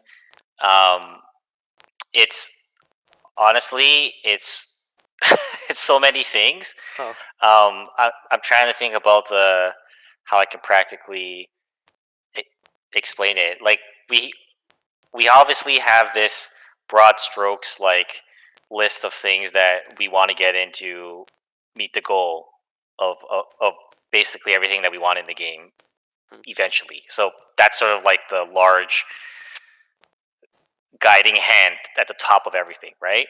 And then underneath that guiding hand of like, and that large guiding hand might say something like, hey, we want like uniforms in the game, right? At some point. Or we want to do like a naval update, or something, right? Then underneath that, we do the concepting. So there's new content or features that is considered through concepting. So we would do a brainstorm of what this new thing should be, and then there is concept art, and then at the same time that that's happening, there's the other side of it where if there is a gameplay need that needs to be served more at the present, like a game balance issue, or we feel like one faction is missing, some piece of tech or some piece of content that we feel is needed, we kind of try to marry the concept, the what's cool, with that practical need, right? And then once those two things get married, then that might produce some, a big feature like uniforms, or it might produce something like a new tank, right? So it's really a bit of both. I don't think that it'd be really boring if it was just purely based on the game balance. Like, we don't approach it that way. It's very important too that we work on things that we feel are cool, right? And that at the concept level is really exciting. So that probably doesn't answer your question, but it's such a broad question. It's hard to answer. Well, it actually does, sort of, and now I understand, to a certain degree, the processes. Well, those are the two questions I've had. Thanks for letting me on the show, and, next guy up. Thanks, bye. All right, Mark, you said that was your last one? Unfortunately, yeah. I'm really sorry about the rush today. There's only a couple of days to go, and completely packed today. It's been crazy, actually, so. I'm sure. Well, that's all right. We'll keep going regardless, but thank you again for taking the time out of your schedule to talk with the community and for the sponsorship for the PressCorps. Thank you so much. Thanks for having me. Thanks. Bye. All right, we're gonna what we usually do, or at least what we're trying to do here, is we're gonna dogpile some, like, the next three callers. Apologies. Hold on. There we go. Apologies that we couldn't get your question to the dev. We can at least get your ideas out into the world and have a discussion. So I guess we'll go with CurtTu, weapon roles and relevance throughout the war, and new player experience and tutorial. What'd you have for them? What'd you have, just in terms of ideas to share? All right, pleasure to be here. Also, the first question actually happens to coincide with what Shiv was going to talk about as well. But basically, just weapons that overlap roles and stuff, especially, we're coming out with a lot of new rifles, right? 3 for each faction kind of thing. And, they're rifles and they do different things, but they kind of do the same thing, just differently-ish. And so it's is the original philosophy of the game, from what I understood, was everything should have their own role and feel distinct. And I feel like that's just kind of adding all these other weapons is kind of meshing everything together, that it's you can't tell the difference. I mean, the difference is not noticeable, I should say. I don't know what your thoughts on that are. I mean, if you want me to comment on it, I don't know if that's you're basically just having a roundtable right now at this point. So I play on Shard 2 a lot, which I know is it's the devil who plays in Shard 2, but I don't use anything other than a logcaster. I won't pick up an alto, I won't pick up a booker, I won't pick up an arganti. Literally only ever use the longcaster because it works. So I know what you're talking about with the new rifles and seeing if they do anything different, or if they're just, a rifle. All right, and then I guess on top of what Shiv was going to ask, vehicles being relevant and stuff. Obviously, he brought up the armored car. The armored car is useful as soon as it's, teched, but afterwards, you have tanks and becomes stuff. Obsolete. You just don't see them at all. I thought they had the vetting system, but that doesn't really do much. I think even more of an outstanding example, the high velocity guns. Once you have the high velocity field cannon, why use the old field cannon? The cost, a little bit less, sure, but definitely not anything to think about. Yeah, what's that unit in Company of Heroes 2? I guess in real life too for the Germans. Not the Panther, that's a tank. Well, the Panther actually did have some high velocity things, some 75. Oh yeah, sure. I mean, it's the Panther. I'm talking about the armored car on wheels but had a hefty cannon. The pack wagon. Thank you. I think that's what it is. Yeah, something like that, just to make it more relevant. We'll see what happens. I don't think this will do it, but I think I'm inferring that the armored car was always kind of supposed to meant to be a patrol and rapid response vehicle for commando work behind the lines. It was actually originally made for urban combat, is when they first introduced urban combat as well. Yeah, which is kind of funny to think about, since most infantry, anti-tank stuff is close quarters, and so right. So I think he kind of fell into those two roles. And for sure. Yeah, I don't know. I just don't know. Because the devs have, I need to ask this question again, but they did say at least a year ago that, nothing should ever be obsolete. They can be more niche, but the armored car definitely is so niche, more niche out of circumstance than niche out of something else. I mean, even the field, the FMG at least has the high velocity machine gun now. Yeah. So we'll see. New player experience. You want to move on to that? I know that they've skirted around this for quite some time about adding a proper tutorial. They said they were going to do it at 1.0. I'm one of those guys that tries to help out new players, and so sitting in home region trying to help out a lot of people with, they speak different languages, new things have been changing, especially since when the update comes out, this new feature, how does it work? I'm like, well, I don't know, and nobody knows either. How would you gentlemen envision a new player experience for a 1.0 game? New players spawning at a specific place and being maybe not forced to go through tutorial, but at least spawning at the tutorial area. I've always seen that kind of as a really good boon. As opposed to just in the middle of the deployment. It's chaotic. I think one of the interesting things about it. So a few wars ago, after some really popular cartoonist made a post on Reddit, it brought a whole bunch of new players to the game. And I saw Grapho. Yeah, well, one of the coolest things I saw was when that happened, and we saw all these new players joining the game. At least on the Warden faction, a lot of vets left the front line and went to the home region and started in the home region directing people around. Like, hey, if you want to go learn this, follow this vet. He's going to take you to the the training course and walk you through it. If you want to deploy, go to this region or this region or this region. That's where we need you most. So I think probably the biggest thing I would say is if it's your first time hopping in the game, for the game to basically not really railroad you, but put you directly into a region instead of into the home region, because it's just well, I'm in the home region. What do I do from here? For me, go ahead. There is a training course in the home region, which really needs to be redone over. But tossing people out in the middle of combat, I know a lot of people say that's very effective, but I've literally seen staff sergeants who don't know how to rotate their camera, and a second lieutenant who didn't know how to build. Kind of hard for me to do this stuff. And again, I'm one of those people at the home region actually helping people out constantly. I spend literally 16 hours a day during a sale helping people, and it's pretty tiring. And obviously, I can't just do everything because, like I said, different languages. Sometimes people press U by accident and accidentally turn off their mic. So communicating and all this stuff is so hard. Yeah, it's tricky because you don't want to overdo it to the point where someone's sitting in a tutorial for a half hour, not having fun at any capacity.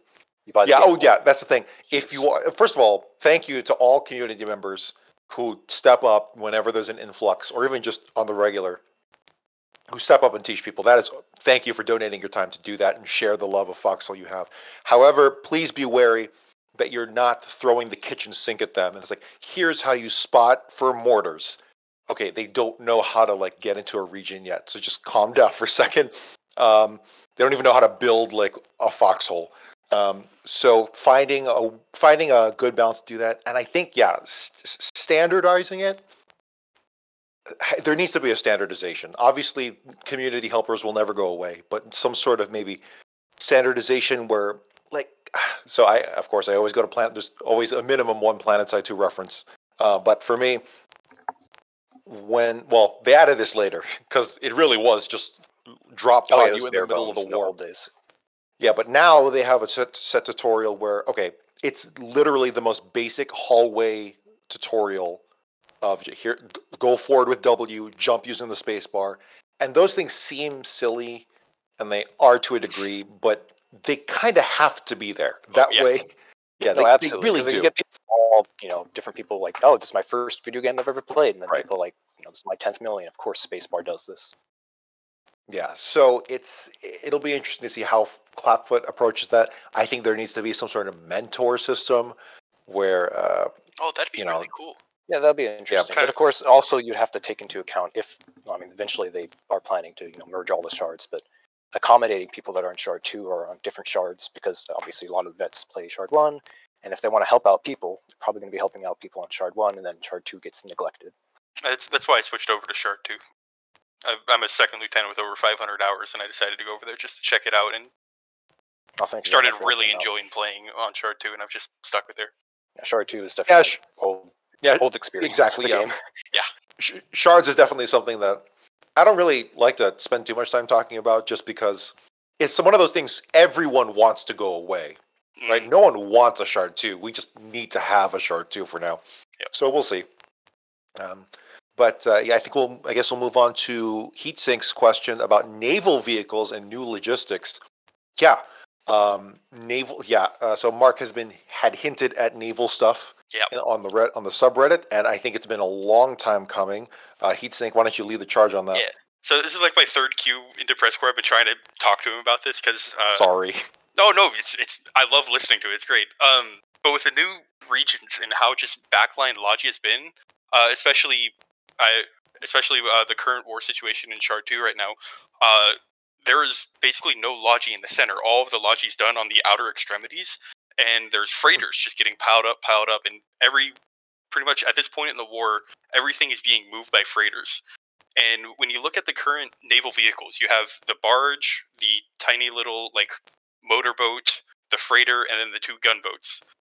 Those gunboats, there's no effective naval combat whatsoever. The gunboats are at best coastal support boats. They're just coastal artillery.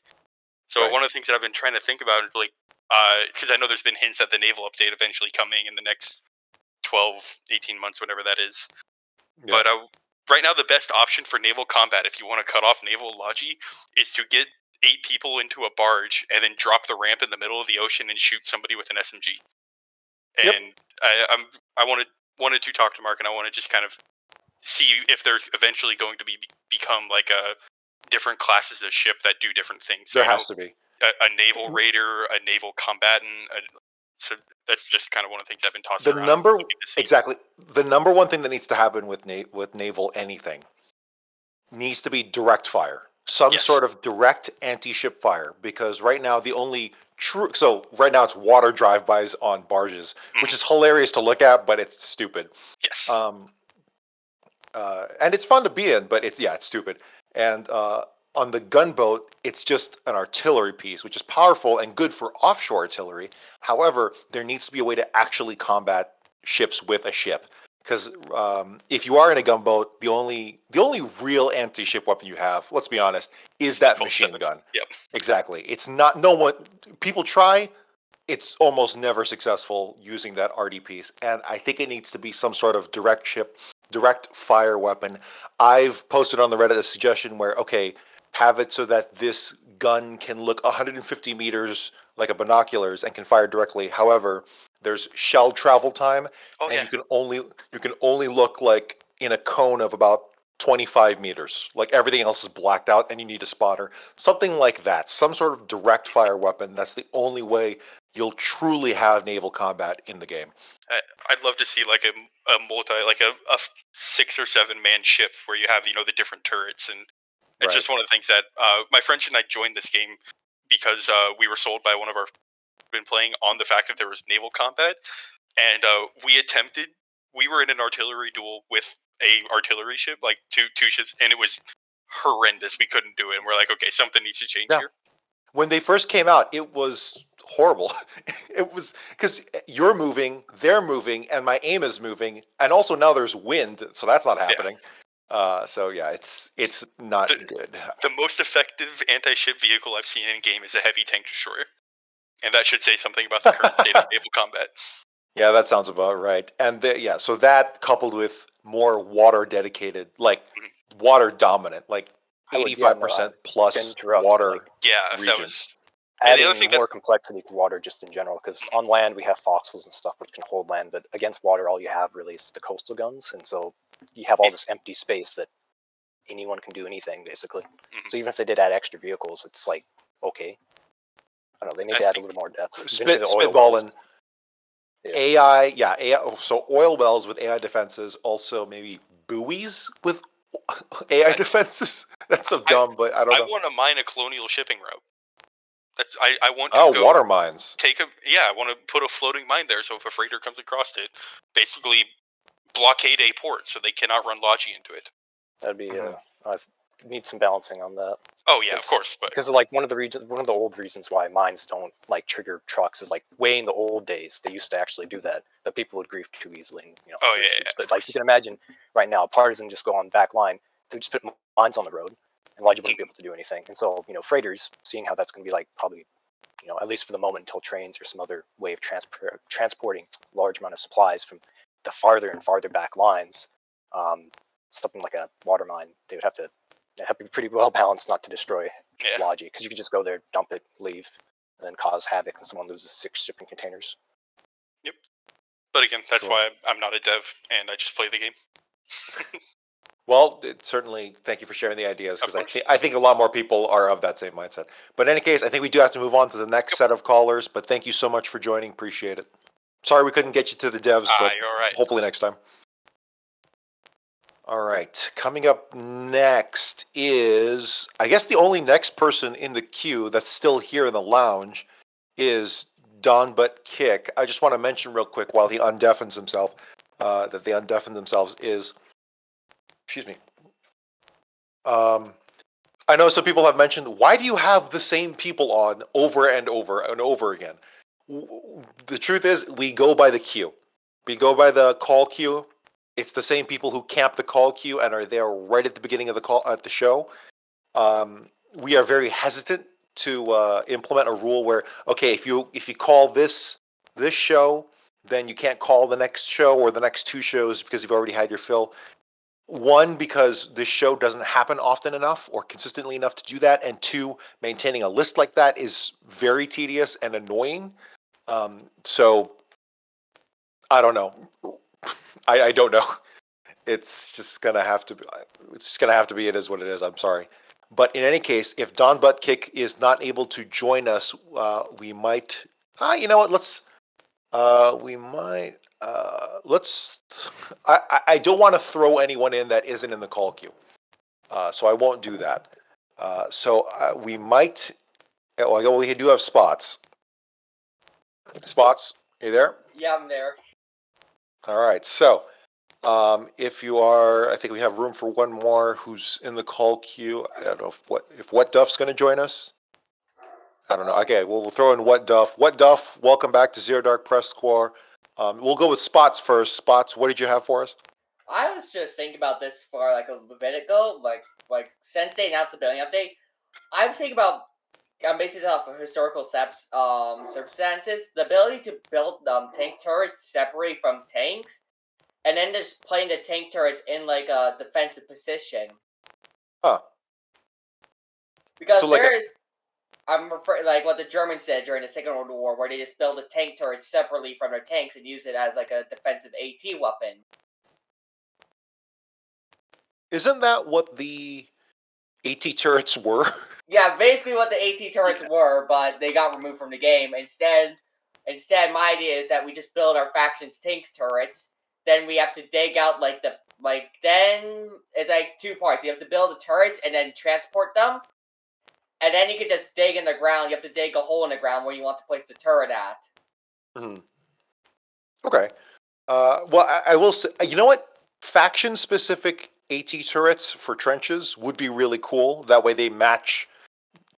Excuse me. They match their counterpart. Yeah. So you can select like, hey, I want this turret to have the turret of an Ascension, which is like a hard. Well, actually, I don't remember. Is that the anti-tank? Yeah, that's the 45-meter battle tank. 75mm battle tank.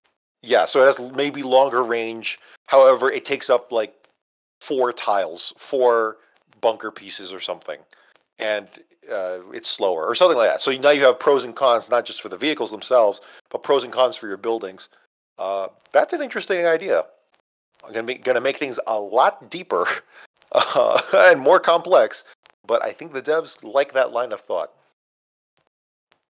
Yeah, it's just like you basically like, oh yeah, we might need some AT turrets around. Then you just build them up, and then you can just transport them back on the back of a flatbed and just put them in the ground, basically. As well as that might maybe they have like the ability to be manned by AI and players. Like the player can override the AI, but for player overriding, you must have ammunition in a turret. No, that's a thought. Because certainly some of the guns that you see on trenches now, the fact that I guess if they're out of supply, that infers that. I don't know. Yeah, like only the flags have like inferred like they're out of ammunition. But they like technically have an unlimited amount of ammo they can just keep on firing from. Yeah, we'll have to see. That's a train of thought to go down. I just like the idea of pros and cons down to buildings, which I know some people shudder at the thought of that, but I would embrace it, and for all of its chaos. Wuatduhf, welcome back. Did you have something to add, or just an addendum? Yeah, I just thought I'd swing back since it seemed like things were quieting down. Also, because I don't think we've heard your thoughts on the fact that you've gotten most of your changes you wanted with the trench lines. Yeah, so I've made a big stink about building. So a lot of the things with the buildings, with building things, were just with trenches. So now I'm hoping that trenches will no longer be an anathema, because the main reason why people don't like trenches is that they can be taken over by the enemy and they can be used against you. Mm-hmm. Which, if you still have bare bone trenches, yes, that will still be a thing. However, the devs appeared to have rectified that somewhat. We'll see.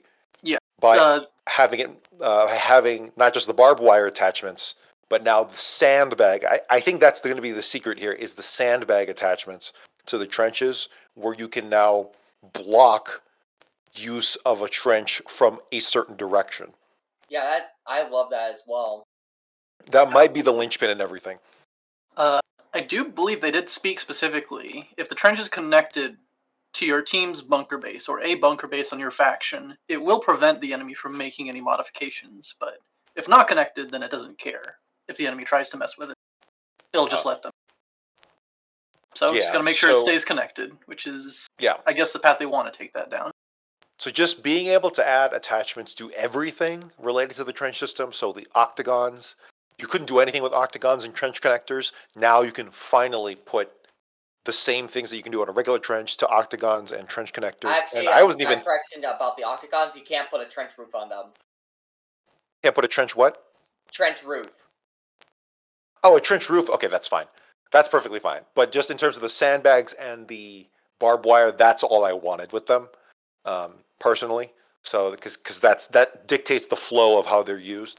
And then on top of that, you have the on top of the roofs of the trench bunkers or the bunker sections. I wasn't even thinking that at all, so that's awesome. Yeah. Yeah, it's gonna be cool as well. Like now you can put like a AT gun on top of a bunker and have it like a stationary defense. I think the devs didn't want to do that at first, but they just saw that people were using the roofs of trench bunker pieces. So you know what? Screw it. Let's just give it to them. Let's put barbed wire so that enemies can't climb, and let's put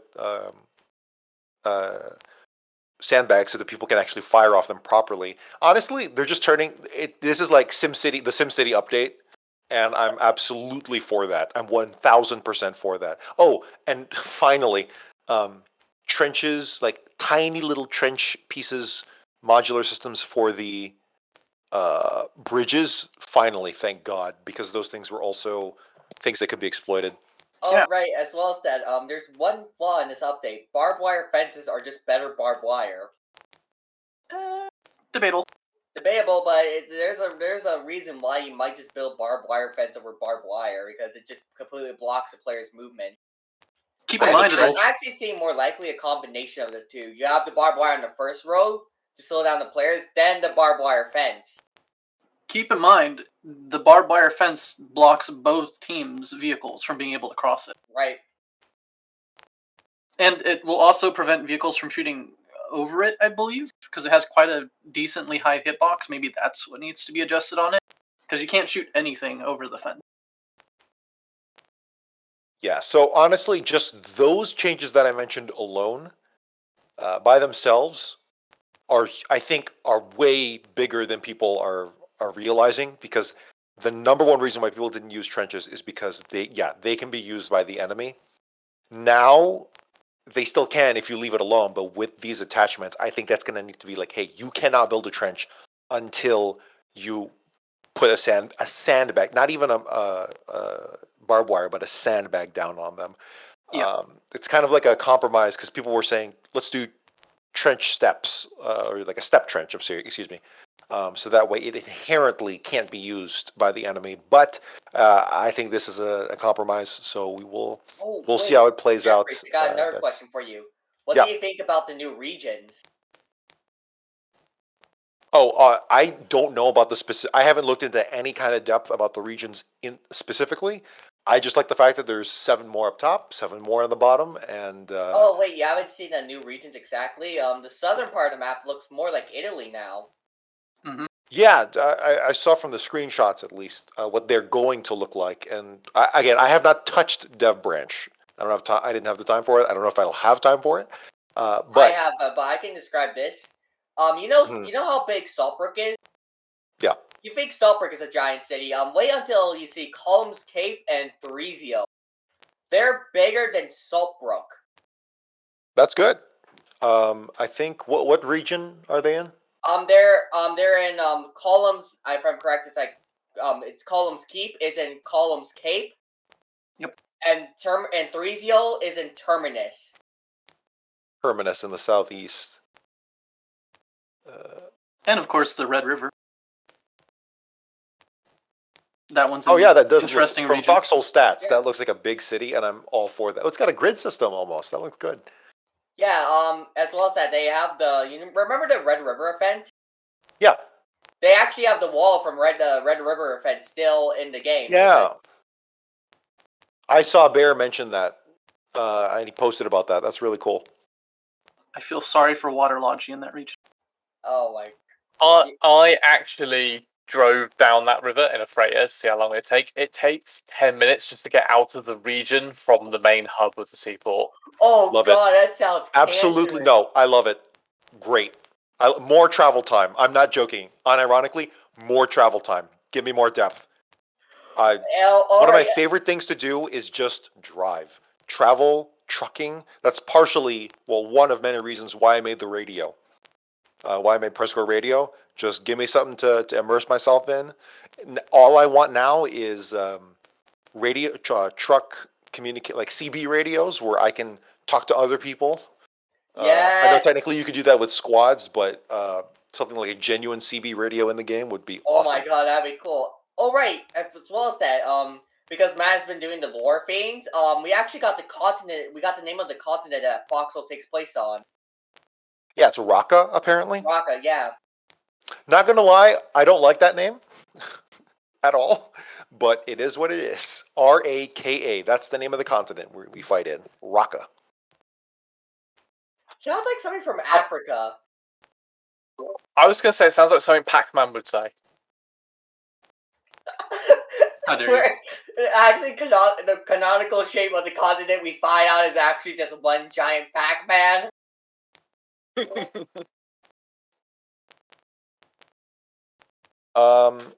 Yeah, but I think that's if Yinoguns. Did you have anything else for us? Because I think we're gonna switch to our last caller here. No, certainly not. I was only going to say I'm really happy with the update. I'm really looking forward to it. I've had the game for 54 weeks now, so just over a year. So this is a massive update for me, really.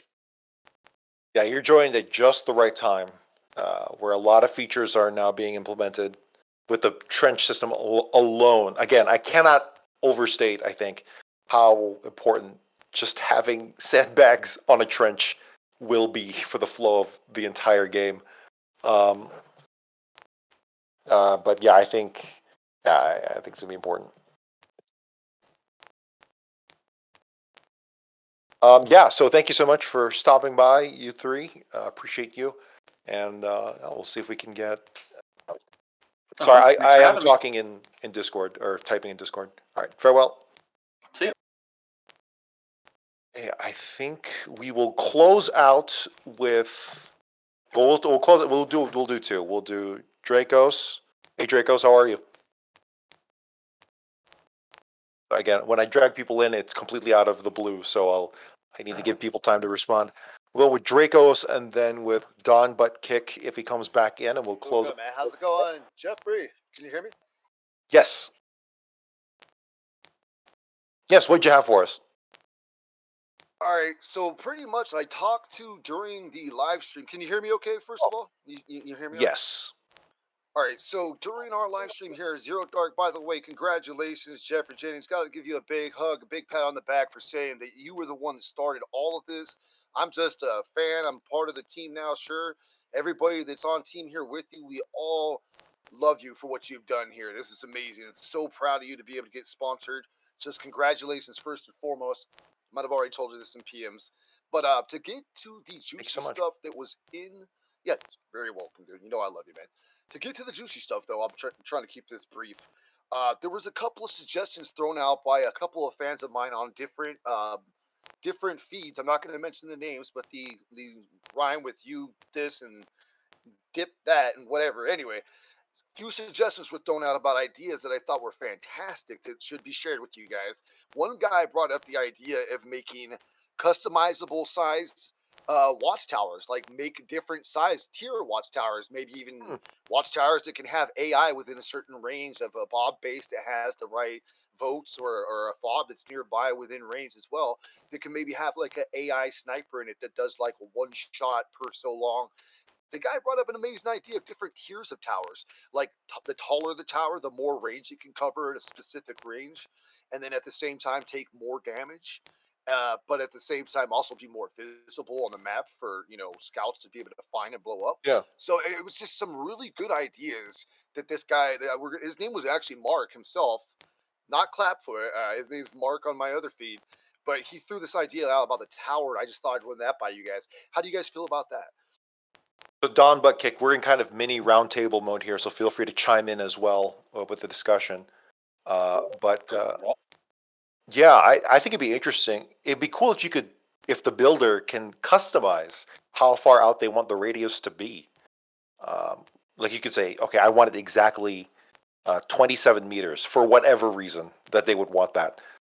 Because now that every single watchtower has the potential to be a liability, I think that would be. I think providing customization for your range would make sense with that now. Yeah. I mean, yeah. Go ahead. And I'm sorry, I was just going to say, just based on how much range, it would just increase the amount of BMATs you need to be able to build it. That's all. That makes sense.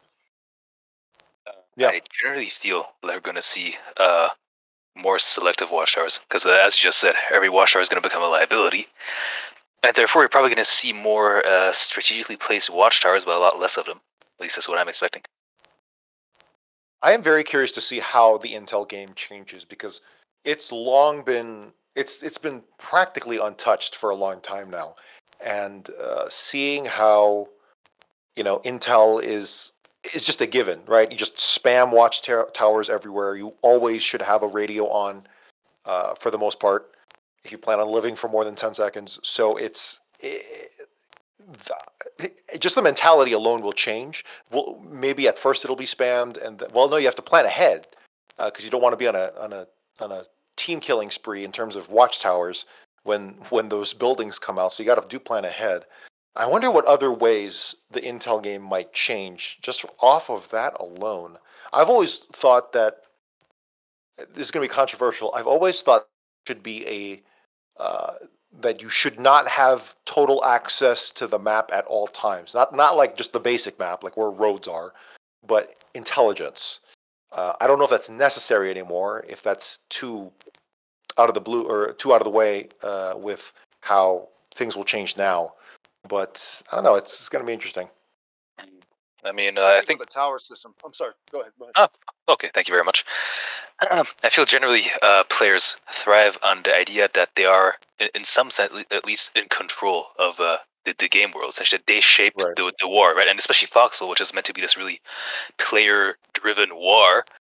I don't know. I just feel like if the devs do something like that, I think that may or may not piss off a few people. Because when people don't feel in control, like in what they do in their free time, I'm not gonna fly.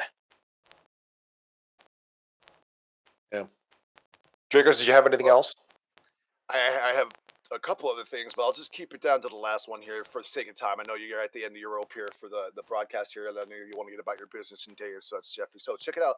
Another idea that was tossed around, and I'm only going to throw this out because I think it's going to go pretty good hand in hand with the new customizations for the new skin systems, or excuse me, uniforms, as not everybody's so old to understand the word is skins. But anyway, the new uniform system, I'm thinking, how cool would it be to implement a new squad system that would be like elite units, where if you get a specific number of guys together in a squad that all have different pattern uniforms, you could like maybe somehow form like an A-team squad that could become what would be called an elite unit, where everybody in the unit has a specific role. You got the medic, you got the RPG guy, you got the repairman, you got the couple infantry guys, you got the heavy machine gunner. Let's explore this. If you have all those requirements, yeah, please chime in, guys. You can make the A-team. Oh, I can't wait to yell at Travis wearing the wrong uniform. Be like, well, here's the thing: should there? Because right now, all uniforms, from what we have seen, all uniforms are based on roles. That's what their creation is for. Purpose, roles. They're almost like classes, but they're not necessarily class. They're more like just buffs for in specific ways, as opposed to true classes. Where, well, I guess the scout classes. The scout's uniform could be implying that. So we'll see if that still applies. But that brings up the question of uniforms based on veterancy. Uniforms based on veterancy, and that is a hot topic. How do you measure that? Oh, that's so cool. How would you measure that? That would be a very hard system for Adam and the team to have to implement, because already, I mean, I don't know if you remember, Geoffrey, a couple Zero Darks back, I was on with you that I asked exclusively, what is the implementation of how the commendation system in the game actually works? Like, how do you actually get actual commands and stack them? And he was like, you know what? I don't even know that answer. So that would be a really difficult task to try to put together a physics system for the game to determine who's elite and who's just rookie status, you know? That brings up a lot of questions and a lot of scenarios. Yeah, I know people have been asking for officer uniforms, but I think something like officer uniforms is going to be very interesting. I don't think we'll see them for a while. I think we're going to continue down the trend of role specific, purpose specific uniforms. I don't know about officer uniforms or anything based on veterancy or rank, because I think something they want to avoid is seeing 7 captains working in a squad. Or 7 generals working in a squad with generals' uniforms. I mean, I just want to say that that makes sense. That makes sense. I mean, typically, the only thing it's going to mean is you can actually tell which enemies are higher rank from far away. You're just going to focus them. It's like in real life. There's a reason why officers took off their tags on a battlefield in the trenches. That is true. Because else you get your ass shot. And I think it would be the same thing in the game. I mean, I would focus the higher ranks first and then, work my way down.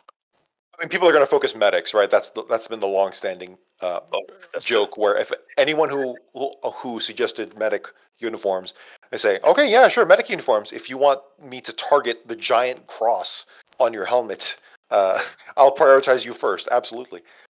So it's they always shoot at the medics first. Yeah, I don't think we're going to see officer uniforms for a while, because that is a question that needs to be resolved, and I don't think they're prepared for that yet. The role-specific ones are very easy. And they can just go down that line for a while. I don't think we'll see officer uniforms for a while. That's my guess. I don't know. Yeah, same. No, I think that's a pretty educated guess. Yeah. I think the implementation go of ahead. I'm sorry, Jeffrey, but the elite team that I'm trying to emphasize was the idea, what we were discussing with me and my buddy, I think would be a little bit more towards the lines of getting more diversity in roles in the game by getting squads to actually have one of each in it, rather than, like you just mentioned, having an entire squad full of elite general medics or elite general, infantrymen blowing stuff up on their own. It would actually encourage more so if you accomplished, kind of like they already do in game on the map, where if one side does a certain amount of goals, we get a certain accomplishment. It would almost be like that in the sense that if one squad accomplishes enough diversity, in sense of maybe if it has ranks that are within different range and different roles, then perhaps then you can become an elite unit. You know what I mean? They would have to have more requirements involved, so it wouldn't be so much of the thing of everybody trying to spam do it, but more of everybody trying to learn how to do it, so that it increases the intelligence of the community. It educates the new players. It makes everybody learn different diverse roles by trying different stuff all the time. I think it would be good for. I don't know. I think I have more talk about it. You're right, but I'm sorry. I don't mean to be long-winded. I just think it's a great idea. Well, no, you keep bringing up good points, because something else I think the devs want to avoid is instituting actual rank where, well, they want to avoid that. So obviously there are ranks, but it doesn't mean anything. They're I think dodging they want that to pay to make, play. They're dodging that pay to play action. yeah, well, it's like a private doesn't really have to listen to a general in this game, right? They can completely ignore them. Usually they should, just out of typical wisdoms or street smarts, but really they don't have to, and there's no one at fault for not listening to them. And I think they want to avoid that with ranked uniforms, because if someone has a I don't know, a colonel's uniform on, that might promote the idea that this person should be listened to, as opposed to it's like, hey, you don't have to listen to them if you don't want to. Then again, the rank itself kind of does that. So who the heck knows? It's a lot of open-ended questions, and it strikes to the heart of the philosophy of should you listen to them or should you not. I think the voice has a lot to do with it. Like for you, for example, Geoffrey, we first became friends because I admired your voice, whether it be, it is what it is. But point being is I admired your radio voice and I respected it. And so because of that, I listened to you. And then we became friends, and now here we are doing what we're doing now. On the battlefield in Foxhole, it's the same way. When I come on the battlefield and I do my RP and I do my role playing, and I come in with a lieutenant colonel tag, and I'm like, God damn, rookies, let's get in there, kick some ass, follow me, we're flanking round left with HE grenades. Sometimes it doesn't just boost morale and pump the guys up, but man, they listen to me a lot more than they do anybody else when I voice act like that or try to be as role play into the game as possible. I think the more personality you put into it, the more people will actually listen to you and communicate, and therefore follow you, and then you get more stuff done that way. It's more productive. That's my take on it. That's how I. Yeah, voice OP. It should be nerfed. Okay, DonButtKick, did you have anything for us? Because I knew you wanted to get in. Yes, correct. Well, in fact, I was mostly curious about the tech system. Yeah, I mean, I don't know if have you been playing this war, last war? On Shard 1, a little bit, not really enough to keep up with the tech system. Shard 2, not at all. Okay, so I'm afraid I can only disclose relatively little, because I am bound by oath to shut up. But essentially, you'll notice that war started Monday. We are Thursday. We're on T2. Okay, it's no secret. We're second tier vehicle, and I think the Warrens are the same. Is that ahead of schedule? No, my man, that's like way behind schedule. We should be on T3 already, T4. Or not. That might be because no one's really focusing on it because of the update. No. It's people are focusing on it, except the tech system works in such a way. Again, I can't talk too much, sadly, but it essentially stalling, not investing your tech, dropping it all at once when the enemy is ahead of you, is the most optimal way and can actually be something like 10 times more efficient.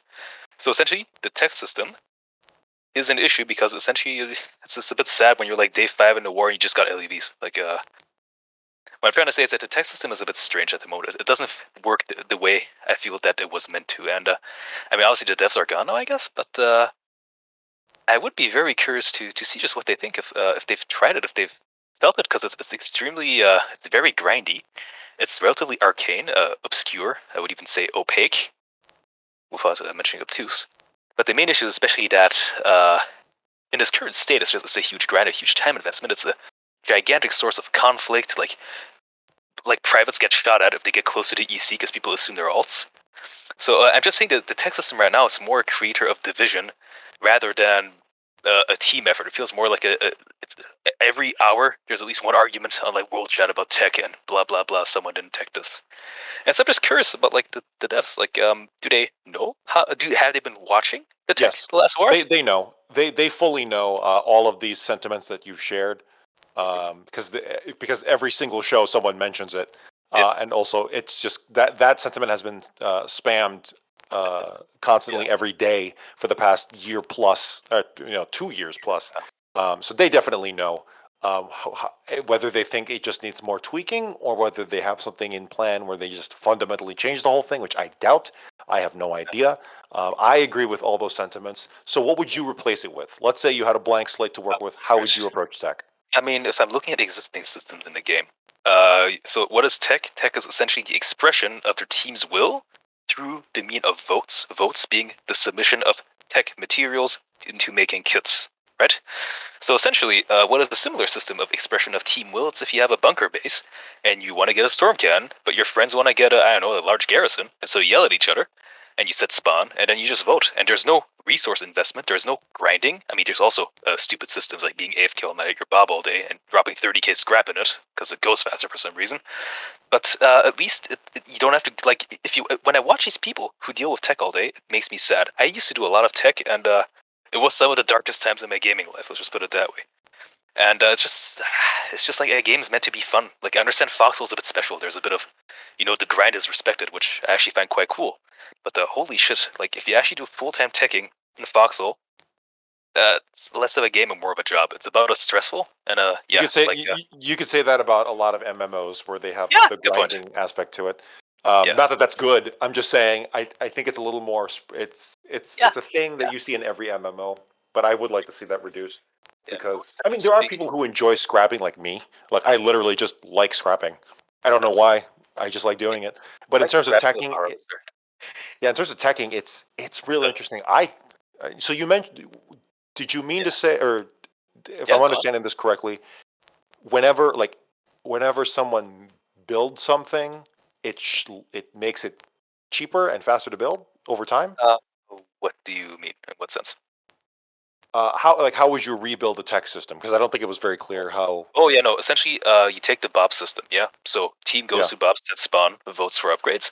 Just do that for tech. Super simple. Because it's just remove the resource investment, make it an auto tech, except people vote. So people they keep the power, they keep the agency, which makes the game interesting, which makes it a player-driven experience.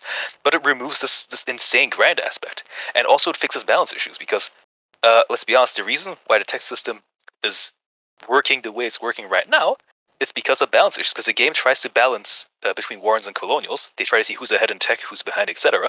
And they tweak the values. Well, they tweak themselves automatically. And again, there's an entire science behind this. I have the numbers, and I don't want to talk about them. Let's just say it's crazy. It's really insane. I really think that it would be a pretty balanced fix and just make everything simpler, make everyone happier. Yeah. So, Bob's. Yeah, that's an approach. I don't know. I've always been of the thought that just make everything available day one. However, the higher tier, like for instance, a battle tank, right? The most expensive thing in the game, right? The end game thing, right? Have it so that you want to build one? Sure, it's going to take 30 days in real life. However, when you do manage to get it built. Yeah, well, no, but maybe when not you that do manage long, to but get just like make it. I understand what Geoffrey said, and I don't mean to cut you off, but I understand where you're heading with this. Like, because I'm an old Command and Conquer. I remember telling you this story. My brother's, credits are in Red Alert.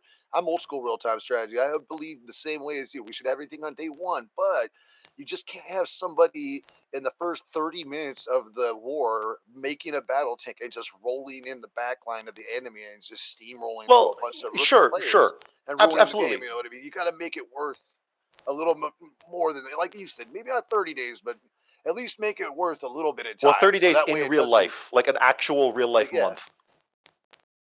It's a long time to build a tank. I mean, I guess, I don't know, it'd probably take me and you probably longer than that to actually build one in real life. So depends on your training or tools. Yeah, well, that's what I'm saying. So, I mean, I'm actually, okay, like, let's say, let's talk about the specific concept of that specific point. The thought of having a battle tank loose on day 100, like, I don't know how we got there, but let's just say there's a battle tank on the loose on day 100. I think that would actually be really cool if you make it so that doing that would be an insane cost dump that, sure, the whole faction invested on this battle tank, but it's the only battle tank they've managed to build. and they're so behind on everything else. It's like someone who rushes right a specific unit, but they're so deficient on everything else. But the And amount of it's only ammo one you of put it. into protecting that tank, though, like the amount of Exactly. infantry that would be surrounding it would be epic. Yeah, and it's only one of it. 1 BT and 20 guys with pistols. I love it. Yeah, it's Well, like here's an the albino thing. elephant. Like, yeah, I got you. Yeah. So I know video game logic has to take over in certain aspects, but let's think about it like this, right?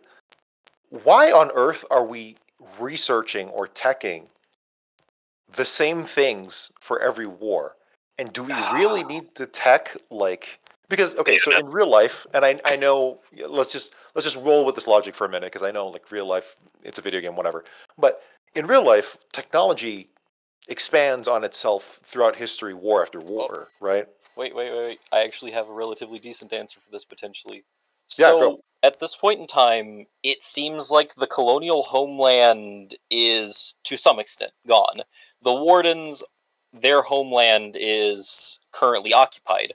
So right now, Colonial and Warden civilians could be said to have intermingled. Let's assume that the Wardens win the war. Suddenly, a large amount of Colonial civilians are displaced and likely blending in with Warden civilians. More than likely, any racial features that Colonials and Wardens have been mitigated to this point to where you actually just can't tell the difference between a Warden and Colonial outside of uniform. It would be rather easy for a saboteur to destroy factories, sabotage assembly lines, burn notes, meaning that you could theoretically We're say talking that... about the same thing? Yeah. The entire reason why the tech trees reset every war is because both factions basically burn everything that the other faction had. That was convoluted but fun. That's a cool way to Everything? put a spin on the lore Yes. of it. Maybe late game things, sure, but I don't know. I don't know. What I'm really getting at is if so, unless every single war that happens in the game is a war to the last, to like the end of that nation, right? Like a Germany situation where, yeah, no, Nazi Germany is no longer in existence because we just pummeled it into the ground. But no, it seems more likely that every single war has such a high cost that the war ends in a ceasefire and both sides kind of pull back. So then the nation survives, right? The Colonial Republic survives and the Warden Empire survives. They lose and they've lost a lot of resources, but they survive. Like, how do you explain that away with restarting a tech tree? Or like a whole line of research. You know what I'm getting at? So like how I don't know. How do you work around this? Because I understand there needs to be an escalation for every single war. We're getting real macro here, Hey, right? Jeffrey, can I chime in on this real quick? So it sounds like where you're going with that, to me at least, from what I took a little bit from that, is that with World War II, for example, like when we were in the middle of the mix of the war, there were defector scientists that were leaving Germany to come over here to America, and that defection is kind of what gave us the upper hand. In a tech tree kind of way, it would be cool if there was defectionist, not defectionist. It would just be cooler if each war you were able to absorb the winner. That is, of course, and this All those alts. You'd be able to like absorb a little bit of the enemy's tech ability each war instead of it just restarting like from scratch. Because that's like cool, Jeffrey said, but it would be more realistic, I think. But yeah, sorry, go ahead. that's cool, but unbalanced. And yeah, sorry, again, this is, I know we're getting into like, we'll just make it, like, we need to do this because it needs to ramp up every war. Yeah, no, I get it. Like, we need to reset every war. I get it. But like, can we improve on that? Like, I just think it's silly that we have to research a bayonet every single war. Why do we need to research a bayonet? Period. At all. No, that's a great point. That's a Sledgehammer, dude. There should be It's a stuff hammer. that should be just default already given in the game. And So a bayonet should default be argument aside, default argument aside, why do we need to research an APC? I know the game reason is because you don't want to spam APCs, right at the beginning. But really, like, why are we doing this every single? It's less like research and more like deployment. I mean, yeah, maybe what you're saying there is actually something that makes sense, which is that perhaps rather than the optic of, you're a colonial scientist and you're developing a tank, it's more like the war starts off as somewhat of a border skirmish and develops into a resistance phase, and it develops into something larger, and there's escalating investment of resources, essentially a steady escalation towards total war, where it begins essentially with people shooting each other with rifles. It evolves with slowly but surely vehicles, tanks, massive production of like giant bases, giant fucking cannons, and I don't know, man, like nukes, literal nukes. Here's my approach to it. So, by the way, Mark has confirmed that nuclear weapons do not exist in the world of Foxhole. Okay, so just Vergeltungswaffen, I guess. Yeah, exactly. For the record, I'm a stickler about the word nukes, at least for the PressCorps. I don't care if you use it casually out in the community. The only reason is because people legitimately think nuclear weapon or nukes are rockets are nuclear weapons. Because like, hey, we can't traverse ground zero until we put a gas mask on. We have to completely reroute our logistics because there's radiation. There's no radiation in Foxhole. You don't have to put on gas masks. It's safe. Oh, I love They're that rockets. so much. They're ballistic missiles. They're not nuclear. There will never, or I don't know about never, but there's no nuclear weapons in Foxhole. Anyway, all that aside. Just leave the ground looking messed up and the area looking like an old black and white, like me right Yeah, now. If you see my camera, it just leaves the area looking like me. Oh wait, which one are you? Are you that dude in the corner of my screen with a hat? Yeah, I'm black and white. You can't see this that's on the the point I stream. was trying to make. I was just trying to make the point that it just makes the screen black and white in the region, and it looks creepy. Anyway, back to the tech thing, and we're getting way off base here now. But the tech, how I imagine it is, instead of tech just resetting, I know it needs to because that's how the game works. I get it. But instead of resetting, something that makes a little more sense and would be cool is that you introduce a new phase after every single war, as opposed to just wars resetting, right? That way, tech regresses, and it regresses to where it starts at the start of a new war. But that way, you have a reason. Like, okay, we've deployed things. Now we need to stop deploy. We need to like roll back deployment, kind of like how in every single war. Okay, the cost of this war is too much. We need to start rolling back here. We need to start pulling things back. I always thought resistance phase was like the actual resistance phase, not just the filler it is now, but actual resistance phase would be really cool to have asymmetrical warfare on a whole grand scale for an actual game mode and an excuse to really bring us back to where we were, as opposed to, hey, we forgot how to make a tank, so it's going to be a while until we figure that out again. So that's a big picture thing. We won't see that for several years, if at all. But that's my take on tech. It's silly. I just don't like the whole concept of it. I understand there needs to be escalation and then de-escalation in order for the game to progress. I don't know. Well, Geoffrey, good news with your new endorsement. You got some leeway now to at least get your foot in the door and be able to make suggestions for such changes. If anybody talks closer to Adam Clapfoot, it's definitely you, buddy. So you can always. I should not have that influence. Hold on. I realize. So let's address this. I know that I do have an influence in the development and the communication of ideas to the devs. I would not like that. That's why I don't like. I know I have that inherently, but that's why I have Zero Dark PressCorps, and that's why I don't do. I try to avoid doing developer one-on-one questions with just me. No, I like Zero Dark PressCorps where, the community can talk and I just moderate. Oh, interesting. I have no idea who you are actually. I'm gonna assume you're someone vaguely influential. No, it's my first time on PressCorps. Anyway, that's awesome. Yeah, don't worry about us. We just tell the news occasionally. Yeah, I saw. Don't shoot us. I mean, I may or may not have talked to you sometimes. Anyway, a question: are you perhaps familiar with the expression of bombing something back into the Stone Age?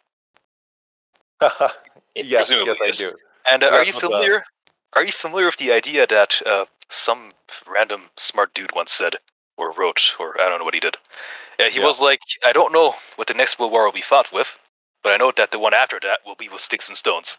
Right? Essentially, forwarding the idea that no matter what the fuck we use in the next massive world war, we're gonna bomb ourselves back to the Stone Age so hard we're gonna be fighting with bows and arrows. And I feel maybe, perhaps this is kind of what happens, which is it's a war for survival, a total war in the homeland of one nation, and the other nation investing like massive resources and manpower that probably after such a war where they launch literal missiles at each other and they eat storm cannon shells that are like, I don't know, literally a ton or something. Like, just given the loss of manpower, the loss of people, the human loss, the material loss.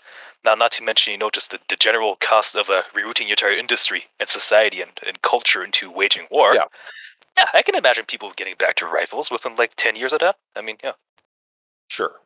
Yeah, maybe, I think it's just how, that's all headcanon stuff. Yeah, indeed. Tech, maybe instead of calling it tech, it's like industrial capacity, right? Like, we don't have the industrial capacity to make battle tanks yet. That's why it takes 600 days in the game. That sounds good. Or escalation or something. Tech sounds escalation, something or other. Yeah, and I agree that tech is a bit. I mean, it works because it's video game logic, and in video game logic, you call this stuff tech. Super simple. Because also, it is still a video game, and while it does have it claims to do certain things a bit realistically, which I really enjoy, by the way. It remains a video game. In order to be easily digestible and understandable by people who come from other genres, it's important to have words that every gamer, I love using that word, can recognize essentially easily. If someone talks to you about tech, or like, I don't know, attack, or like a tank, you'll know what it is. I mean, they could call tanks something else in I don't know what languages they speak. But I feel it's like common vocabulary. How would you guys feel about if each new war, at the beginning of the war, they gave the entire community that's involved with it the opportunity to vote on what type of tech tree that's going to be for that war? Like, for example, everybody can vote on, do you want it to be lean towards infantry heavy, or do you want to lean towards, a little bit of mixture of both, or maybe armor heavy? Give it like a command and conquer generals kind of feel of which general do you want to pick for this war, and then give everybody a vote, and then decide by a vote. I think that would be cool. Like, do you know what kind of arguments the current tech does? Imagine if you can choose the tree. We're gonna have like murders on day one. For the record, I think they would encourage the arguments, not like the actual arguments, but they encourage the discussion, the choosing over what people want. The issue is that it just doesn't. So we're getting into the mechanics now of it. The issue is that people have is that it's just so removed from their actions that it doesn't feel democratized at all. Oh yeah, that's one of the main issues. So that's where we're at, back at square one. So it makes a difference. I don't know. I don't know how to fix it. I don't think there's. I don't know if there's any other way. I know people are chomping at the bit. No, I have this all figured out. I don't know. I haven't seen anything that really answers the questions we like, but or the questions that we have. So we'll leave it there. Please, if you have these more ideas, please post them again in the Reddit, and I love reading them. I don't know if I'll get around to liking them, but I like reading them. Yeah, so subreddit? With that, the subreddit. Oh, I was not aware. We have a subreddit r/Foxhole game, and I like the subreddit. I mean, it's Reddit, so it's dumb, but it's the best way to share long form ideas and have a reasonable discussion with them over time, as opposed to Discord where everything you type disappears in 10 seconds. How new are you to the game? Who, me? Yeah. I've been playing for, I think, 3 years. I have roughly 1,000 hours. I lead a Colonial hub, and I lead a clan, which rhymes with press. Oh, so there was a subreddit, right? Not really much of a Redditor. It's important. So, I mean, whether that's good or not. Yeah, tell me about it. All right, I think we'll have to call it there. Gentlemen, thank you so much for joining. Well, thanks for having me. Have a good one. Always a pleasure, boss. See you later, Teddy. All right, I think that's where we'll have to call it. Thank you again for everyone who stayed, not just through the regular show, but after this as well. And thank you so much to Mark for spending the time out of his work day to spend some time with the community and talk with the community. And thank you again to Siege Camp for the official sponsorship. The PressCorps this stream is now brought to you by Siege Camp, paying $1,400 for it. If you want more information on that, we are going to release the YouTube video that we showed at the beginning of the show right about now. So thank you so much. With all that being said, we'll go back to the music. For the PressCorps, I'm Geoffrey Jennings. Good night and good fight. The PressCorps is a non-profit creative collective of artists, reporters, and players from the MMO video game Foxhole by Siege Camp. Our mission is to engross our audience in and amplify the stories of this unique war ecosystem. The PressCorps was founded in early 2018 by former PlanetSide 2 Radio Free Araxis host, Captain-in-Arms. It is a separate community entity, and is in no way representative of Siege Camp. For more information, visit the PressCorps Discord through the link below.